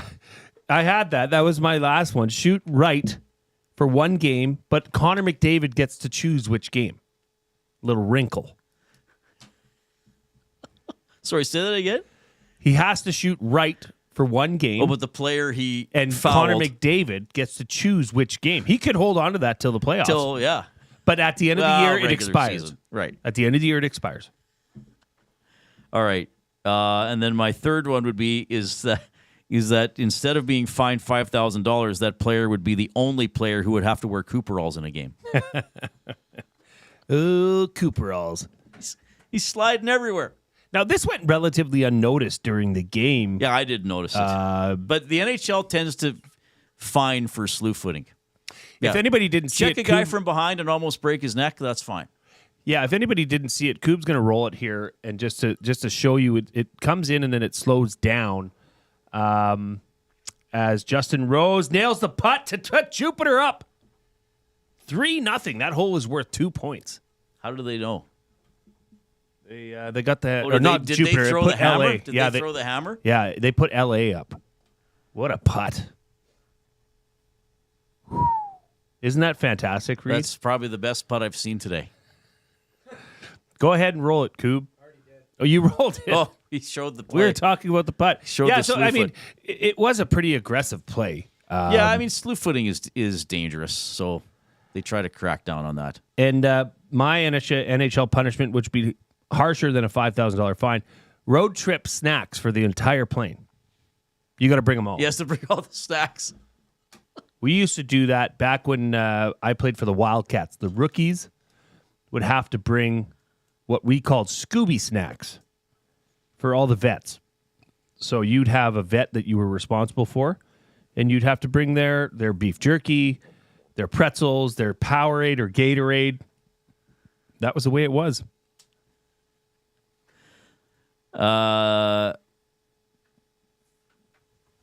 Where is it? Jimbo, the player committing the infraction must have a cubicle-like structure erected around his stall in their home arena, a la Mullet Arena. Play the next game with one shin pad. Another one for people to. Whoa, that's pretty extreme. That's a injury waiting to happen. Forfeiting the game's pay would deter intent to injure penalties. That would be a big one. If they took away a whole game's pay, yeah, but $5,000 max. Would there be any player, even on a minimum contract, that would make less than $5,000 a game? No, there wouldn't. No. Yeah, they tend to crack down on the slew footing. I know we're not going to do a whole segment here on player safety, but I know it can be a little confusing at times, and you see things that happen in a game, and you're like, why wasn't that punishment? And then they find something. Well, Jeff Skinner got fined for diving, and they really tried to embarrass him in the email. Like, next one's going to be this much money, and then, what was it, like the 6th time your coach gets fined as well? Yeah. Tag on nod block onto that one. Jeez. Big Uke, I do not understand why guys are not getting suspended for slew foots. Effing BS. This has to be. Can he write that in there? It let him. This has to be the thing I'm most passionate about. Absolute garbage by the league. Player safety, my ASS. I disagree, Big Uke, because I think you're most passionate about writing limericks. I think he's very passionate about that. Molten? He's a molten, manly mound of magma. Man of magma. Yes, beautiful. The magma man. I don't think that they would want to fly commercial. Like, think about that. If you're on a charter all the time. Okay. Now, I've never flown on a charter, so maybe they're not as comfortable as I'm imagining. Well, but I think they're pretty comfortable because no one. So there are some. So the OEG people, Bob, Mooner, Tony, and Paige, and if any other did, like they get to go on the charters. They never talk about the charters. They never talk about the stuff on the plane. Why? because it's that good. So why not talk about it? Because they don't want to upset other people. Oh. They don't want to let people know how good it is. Hey, Mooner, how was the road trip? Oh, yeah, good. Oh, yeah? Yeah, it's good. Well, I mean, but to not fly charter and just fly on Delta, say. Yeah. Right? Okay, so here's what I'm So imagining. he's in the row 18F. So after last night's game, the Kings would have flown to their next... Who do they play next? Vancouver? No, So Minnesota. Or they're going the other direction. Sorry. No, the Kings.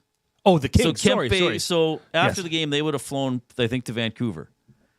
So then they go right after the game. No, Kempe's got to go in the hotel, schlep all his stuff in an Uber, and he has to take a cab, by the way. Can't take it. Well, whatever. Goes to the airport, has to wait, check everything in. Like, the team can't take his equipment or luggage either. Oh, that he adds has to a take bit. it, That and adds then a he huge has to level. get on their commercial flight. Probably going to get recognized and talked to. Then he has to fly, try to get there in time for the practice. That'd be a pain.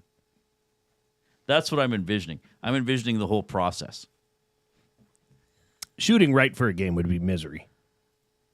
If That would you're a be- left shot, yes. That would be hilarious.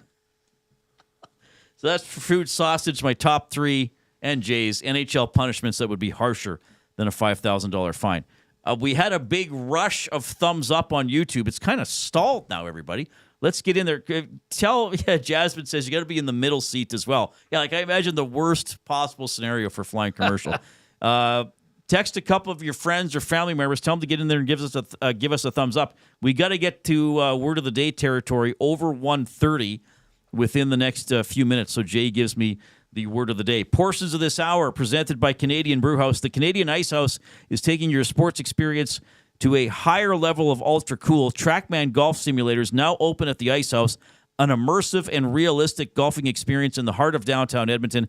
Visit thecanadianicehouse.com. We're also going to find out the latest tragedy to befall a duck on the Milne property.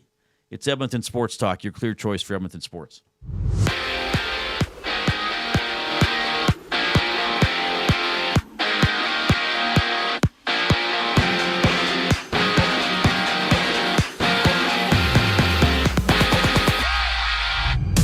Noah Philp has been recalled by the Oilers from the AHL, with the 28-year-old recording 17 points in 28 appearances on the Condors this season. And there's 6 active games in the NHL, seeing the Lightning down 2-0 against the Bruins. The Maple Leafs tying it at 1-1 against the Stars, and the Capitals having the only 2 goals in their game against the Ducks.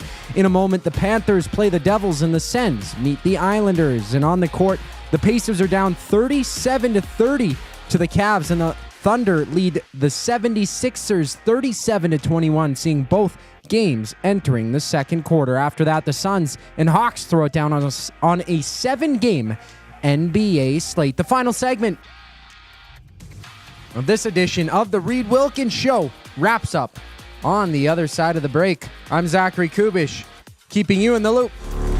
Get to know the winners, props, plays, parlays, and more with Nielsen and Hustler. Weekday mornings at 11 on The Lock Shop. Only on EdmontonSportsTalk.com.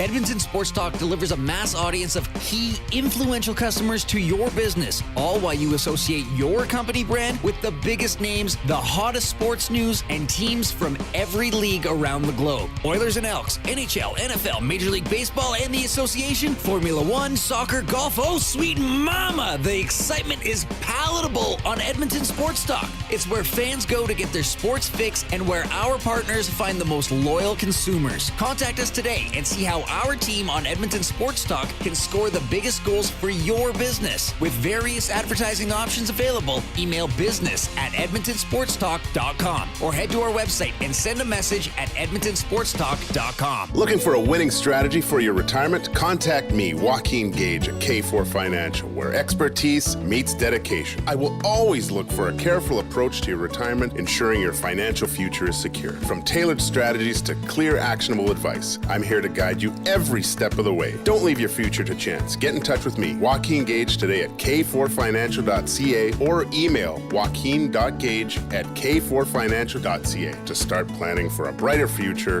and a more secure retirement. Food Sausages makes their meat with nothing but the best local ingredients. From chicken, beef, and pork, their gluten-free sausages are packed with flavor. Every single bite. Get a 10% discount when mentioning Edmonton Sports Talk in-store or use the code EST when shopping online at foodsausages.ca. Plus, you get free delivery on orders of $100 or more. Find them at 6736 99th Street. Food Sausages. You can't beat our meat. 1, 2, 3, 4.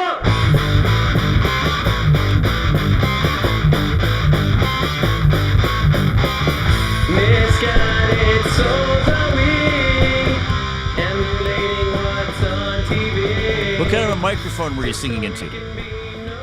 Probably something like this. What song is this? Fallout. Oh, we played this one yet? I think this is To the Big Guy. To the Lord? Yep. Right, listen. Yeah.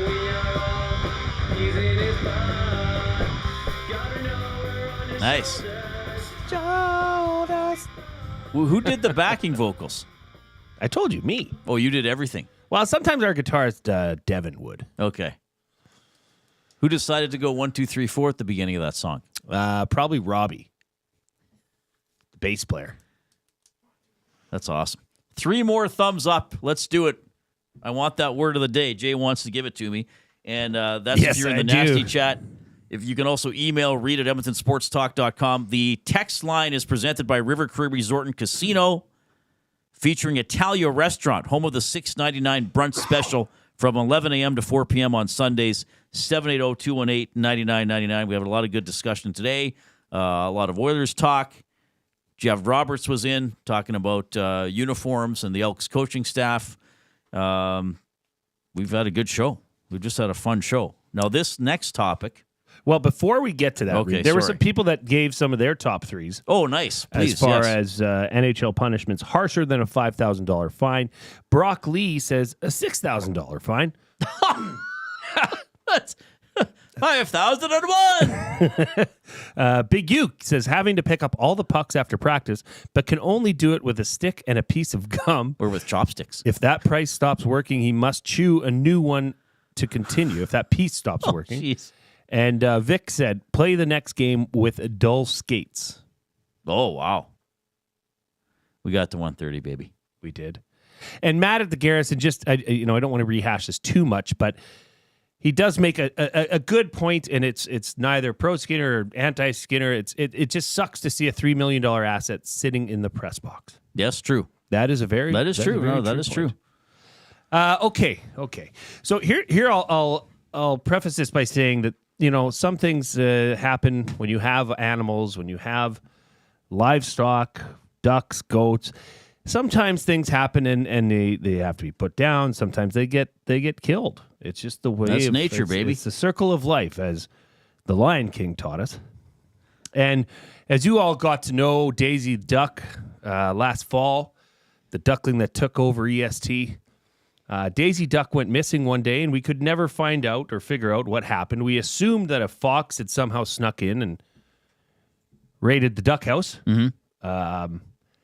But we just had another female duck that I went out to feed the ducks the other morning and was there and was not alive. And there were pieces of the body missing. So my wife came out and we looked and we there were no tracks. We're thinking, what is going on? What could possibly be taking this? And the body was there, but everything else was gone. And it was a murder mystery at the Milne Ranch. Sorry for laughing. It's funny the way you put it. Well, murder mystery at the It Milne. is what it is, Reid. That'd be a good murder game. One of those murder mystery at the Milne Ranch. At the Milne Manor. Murder mystery at Milne Manor. Well, Anyway. you would never guess Sorry, I'll this. stop interrupting. No, it's totally fine. No, Dustin, it was not aliens. I love that that's Dustin. He goes, right, well, clearly aliens, guys. Yeah. What else could it be? No tracks. No tracks, no blood, no nothing. And so my wife and my middle daughter, Rose, were going out yesterday to feed. And it was about probably just before this time. It was dusk. And my daughter says, Mom, there's something over at the duck house. So they go over there and whoof, out flies this bird who then sinks right down and floats along the snow and then whoop, up to a tree. So they go and investigate. Mm-hmm. You know what bird that was? Well, I know. Well, actually, I guessed. I guessed the general bird, didn't I? Yeah, it was a horned owl. I didn't guess. I guessed owl. A great horned owl, as we have now learnt, is quite a badass predator when it comes to helpless ducks. And the way that it would have, so obviously we must have left the duck hatch open, and it must have flown right in there. And they are very specific with what they take and what they leave, as per YouTube, because that was sure a big point of discussion last night at the Milne Manor. Right. So it was a great horned owl. So basically this horned owl just swooped in and tore the duck's head off. Yes. And ate it? Or just wanted to kill something? Like, this is quite vicious. It is. It is. But these are a couple months apart. Yeah, but it must have been stalking the area. So now we're on the lookout for this thing. And we did look up if that is something that is protected, or if somebody wanted to put a little hunt together, if that could happen. And it is not protected. Yeah, I thought it was. I looked it up. As far as we can tell, the great horned owl is not a protected, endangered, or anything type of species. I would never shoot an, like, owls to me are so prestigious. It's like seeing a bald eagle. No, you but never I think see you owls. have it in for this owl. This is a bit of a personal vendetta. This owl has it in for the Milne Manor. This owl's crossed the line. He's twice. Right, so you got to do something about it. Okay, so what do we do? Do we set up? Do we got to get, retaliate? Who? Okay, It's the code. Let me ask this. We're gonna put this out. You and I are gonna drum this one up. Who would be the nasty or group of nasties do you think that could aid me? Norman at Combine. It's the first name that came. First name that came to mind. That would be up there on the list. I think we could assemble quite a dream team. Jasmine. I know she's also a colleague. I don't think she could handle She that. could hold the torch as you guys walk through the dark to find the owl's lair. Yeah, or she would look into what sort of like sense could it bring you, like sense in terms of SCENTS could draw the owl out of its lair. She'd be like, "Hey guys, I combined perfume with vinegar, and that's going to bring the owl out." Right? Shovelhead says a chicken hawk. Jay, I once lost 6 chickens over 2 days. It was just killing the chickens for fun. Uncle Jesse says we need a farm report intro like the ski report in the AM. Well, then they just now they're playing my makes my day thing at the end of that ski thing. Because what do they have those guys saying, like, "Oh, it was gnarly," yeah, or what do they not? They say some word over and over again. The Liquid Beaver says I can help you, Jay. I have a 75-cent solution. That's a bullet. Oh, a type of bullet. Yeah. And Vic says prime duck l'orange. The owl has good taste. I agree. It'd be a tasty little treat. We could hire Jack Reacher to get the owl. Well, why don't you write a book about Jack Reacher? A Reacher-esque character. Reacher-esque like character that goes on, it has a vendetta, a one-on-one vendetta with a great horned owl. That'd be a good movie. A guy based on Jay Milne who has a rivalry with an owl. Well, easy. He says we could take the high road here and try befriend or domesticate the owl. Well, we could. That doesn't make a very good film, though. Well, that'd be more of a feel-good coming-of-age story. Yeah. He was a man who forgave an owl. I think the immediate reaction we had and the answer we have is to put some sort of a mesh covering over the exterior portion of the duck shed. Okay. Because there's a duck shed, a house. It's about 10 by 10. 10 yes, by 8. Philp was recalled, Jodes. Jodes is just checking in. Noah Philp has been recalled. Roe Nelson, Nothing to do with the duck. The duck should have ducked. That's a good point. Jeez. Some sort of a mesh top to the outer portion of the duck shed. So where do you think the owl lives? In the woods. The trees. But to see from what He lives a double life. Yeah. He's a loving father. Hey, I'm just going on a business trip tonight, kids. He comes back with the head. Yeah. Daddy got his commission. We laugh because we like to. It is like I said. Yeah, we don't like a murderous owl. We don't. No. For cinematic reasons, perhaps. I'm sorry about your duck, by the way. Yes, but why was he recalled? Injury They or recalled him. trade? There's no other roster move. I'm sorry. Just double checking. Here's what we got from the Oilers at 5:00. Edmonton Oilers transaction recalled from Bakersfield. Noah Philp forward. That's it. That's all I can tell you. As the LA Golf Club goes up 5-0 after 6 holes on the. And what LA do you need to Golf win? Club. 9? 9 is enough to win? 8? Well, I will say this. This is about the worst start they could have envisioned, I think, for the because last week's game was a TMRW blowout. Golf League.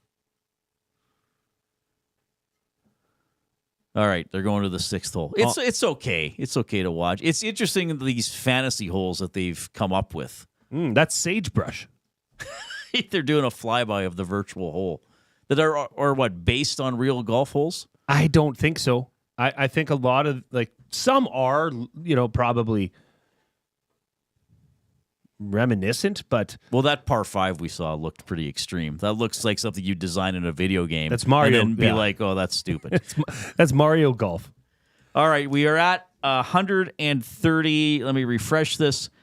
134 thumbs up. Pretty good, everybody. We did get to 170, though I think we had a slightly larger audience yesterday because of the Oilers game day, which is understandable. Oh, an update on Word of the Day.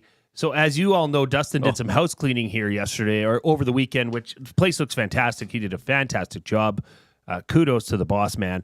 But what was over here on this desk was our Word of the Day list, which I had compiled. And now I think Zach is going to try and make a little bit of a folder. I'm going to get him the list because guess what? Guess who had a list of the words of the day? My dear Mother Pearl. She had been keeping a list of the words of the day, just on her own. She's really into all the grammar and vocabulary stuff that we do, isn't she? Very much so. How come? That's how I grew up. You could never say, "Hey, me and Jay are going." Jay and I, right? Jay and I are going to the. She would always be correcting you. I find myself doing that with my children all the time as well. But she was a stickler for grammar. Still is, which is good. I don't mind that. It's great. I don't mind that. It's certainly not a bad thing. The gala just drove into some canyon or something.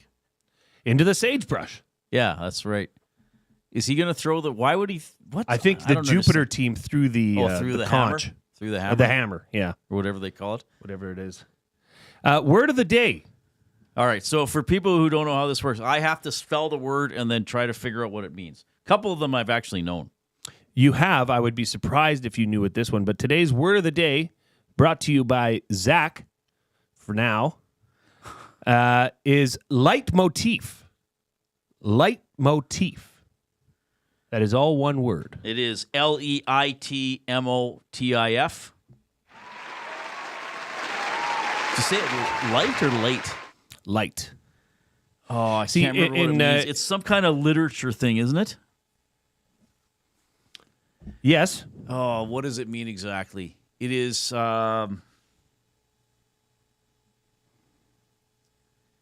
it's something that indirectly touches on the theme of a written work.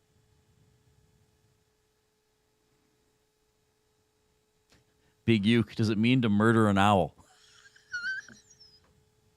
It is I'll say it is a literary term that relates to the theme of the work itself. Sorry, I'm distracted by people giving me remedies how to get this owl out of my property, which I will get to. Leitmotif. What did you say, Reid? Well, I can't remember what I said. It's a literary term describing something that relates to the theme of said literary work. You're close, but you're just not close enough for me to give you a clap. A leitmotif is a dominant, recurring theme. Oh, so okay. Something repeated. So it did have to do with the theme of a something work of art. Repeated many times throughout a book, story, opera, etc. The overcoming of obstacles and a love of theater are two leitmotifs of her autobiography. All right. So I was in the ballpark. You were in the vicinity. It's related to the theme of a work. I'd give you, obviously, 1 out of 1 for spelling. You nailed it. I'd give you 0.5 out of 1 for the definition. So 1.5 out of 2. That's not bad. You've been good. 75%, almost as good as the Oilers' points percentage since November 9th. Oh. Okay, Shovelhead says, I hung up tinfoil on posts. It confuses them. You have to move them around because these predators learn your habits. Dave in Section T, I've got a wounded rabbit predator call, Jay. Might want to use it off your ranch, maybe from a neighboring ranch or the public road. And Chris says, mesh top, or do you mean duck wire? Probably both. Duck wire or chicken wire. Chicken wire, but in this case, duck wire or owl wire. I guess it refers to what you're keeping in, not what you're keeping out. Because chicken wire is used to keep chickens in their pen. Yeah, this would be just something. Now, my only concern is they've got chicken coop, chicken enclosure. They've got impeccable eyesight too. Do owls, so they would see. They can see in the dark, and they can spin their heads all the way around. How do you stop that?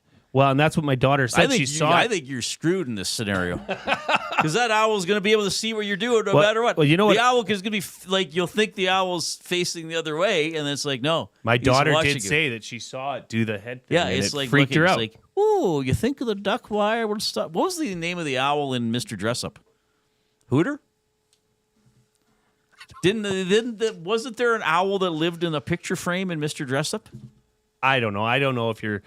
Wise Old Owl. I think he was just called Wise Old Owl. Well, they are wise, clearly, and vicious. Yes, very. They'll tear your head right off. For right now, they're just going to stay in the door's closed. They're closed for business right now. All right. Wasn't it Wise Old Owl on Mr. Dressup? It sounds correct. Well, just wait 2 seconds. And wouldn't his eyes go back and forth, and he'd make a noise like? I don't know. I remember there being an owl on Mr. Dressup. No? Owl on... We don't remember? Well, we're going to find out. We got to find out quickly. Oh, all right. Mr. Dressup, wise old owl. And he was a great... Thank you. And he was a great horned owl, too. With a secret... Oh, with a secret life. Yeah, Mr. Dressup, what was your owl doing at night? Yeah, he was going killing ducks. Okay, well, this was a fun show. As always, thank you, Nasties, for checking it out and participating. So our live programming will resume at 6 a.m. with the Nielsen Show. Tomorrow, we'll have a slightly abbreviated Reid Wilkins show. We'll be on from 3 to 5:30. At 5:30, Tom and Hernan will take over with the Oil Stream GCL Diesel pregame show, and the Oilers and the Wild play at 6:30 tomorrow night. On behalf of Zachary, Kubusch, and the glue guy, Jay Milne, I'm Reid. Talk to you tomorrow.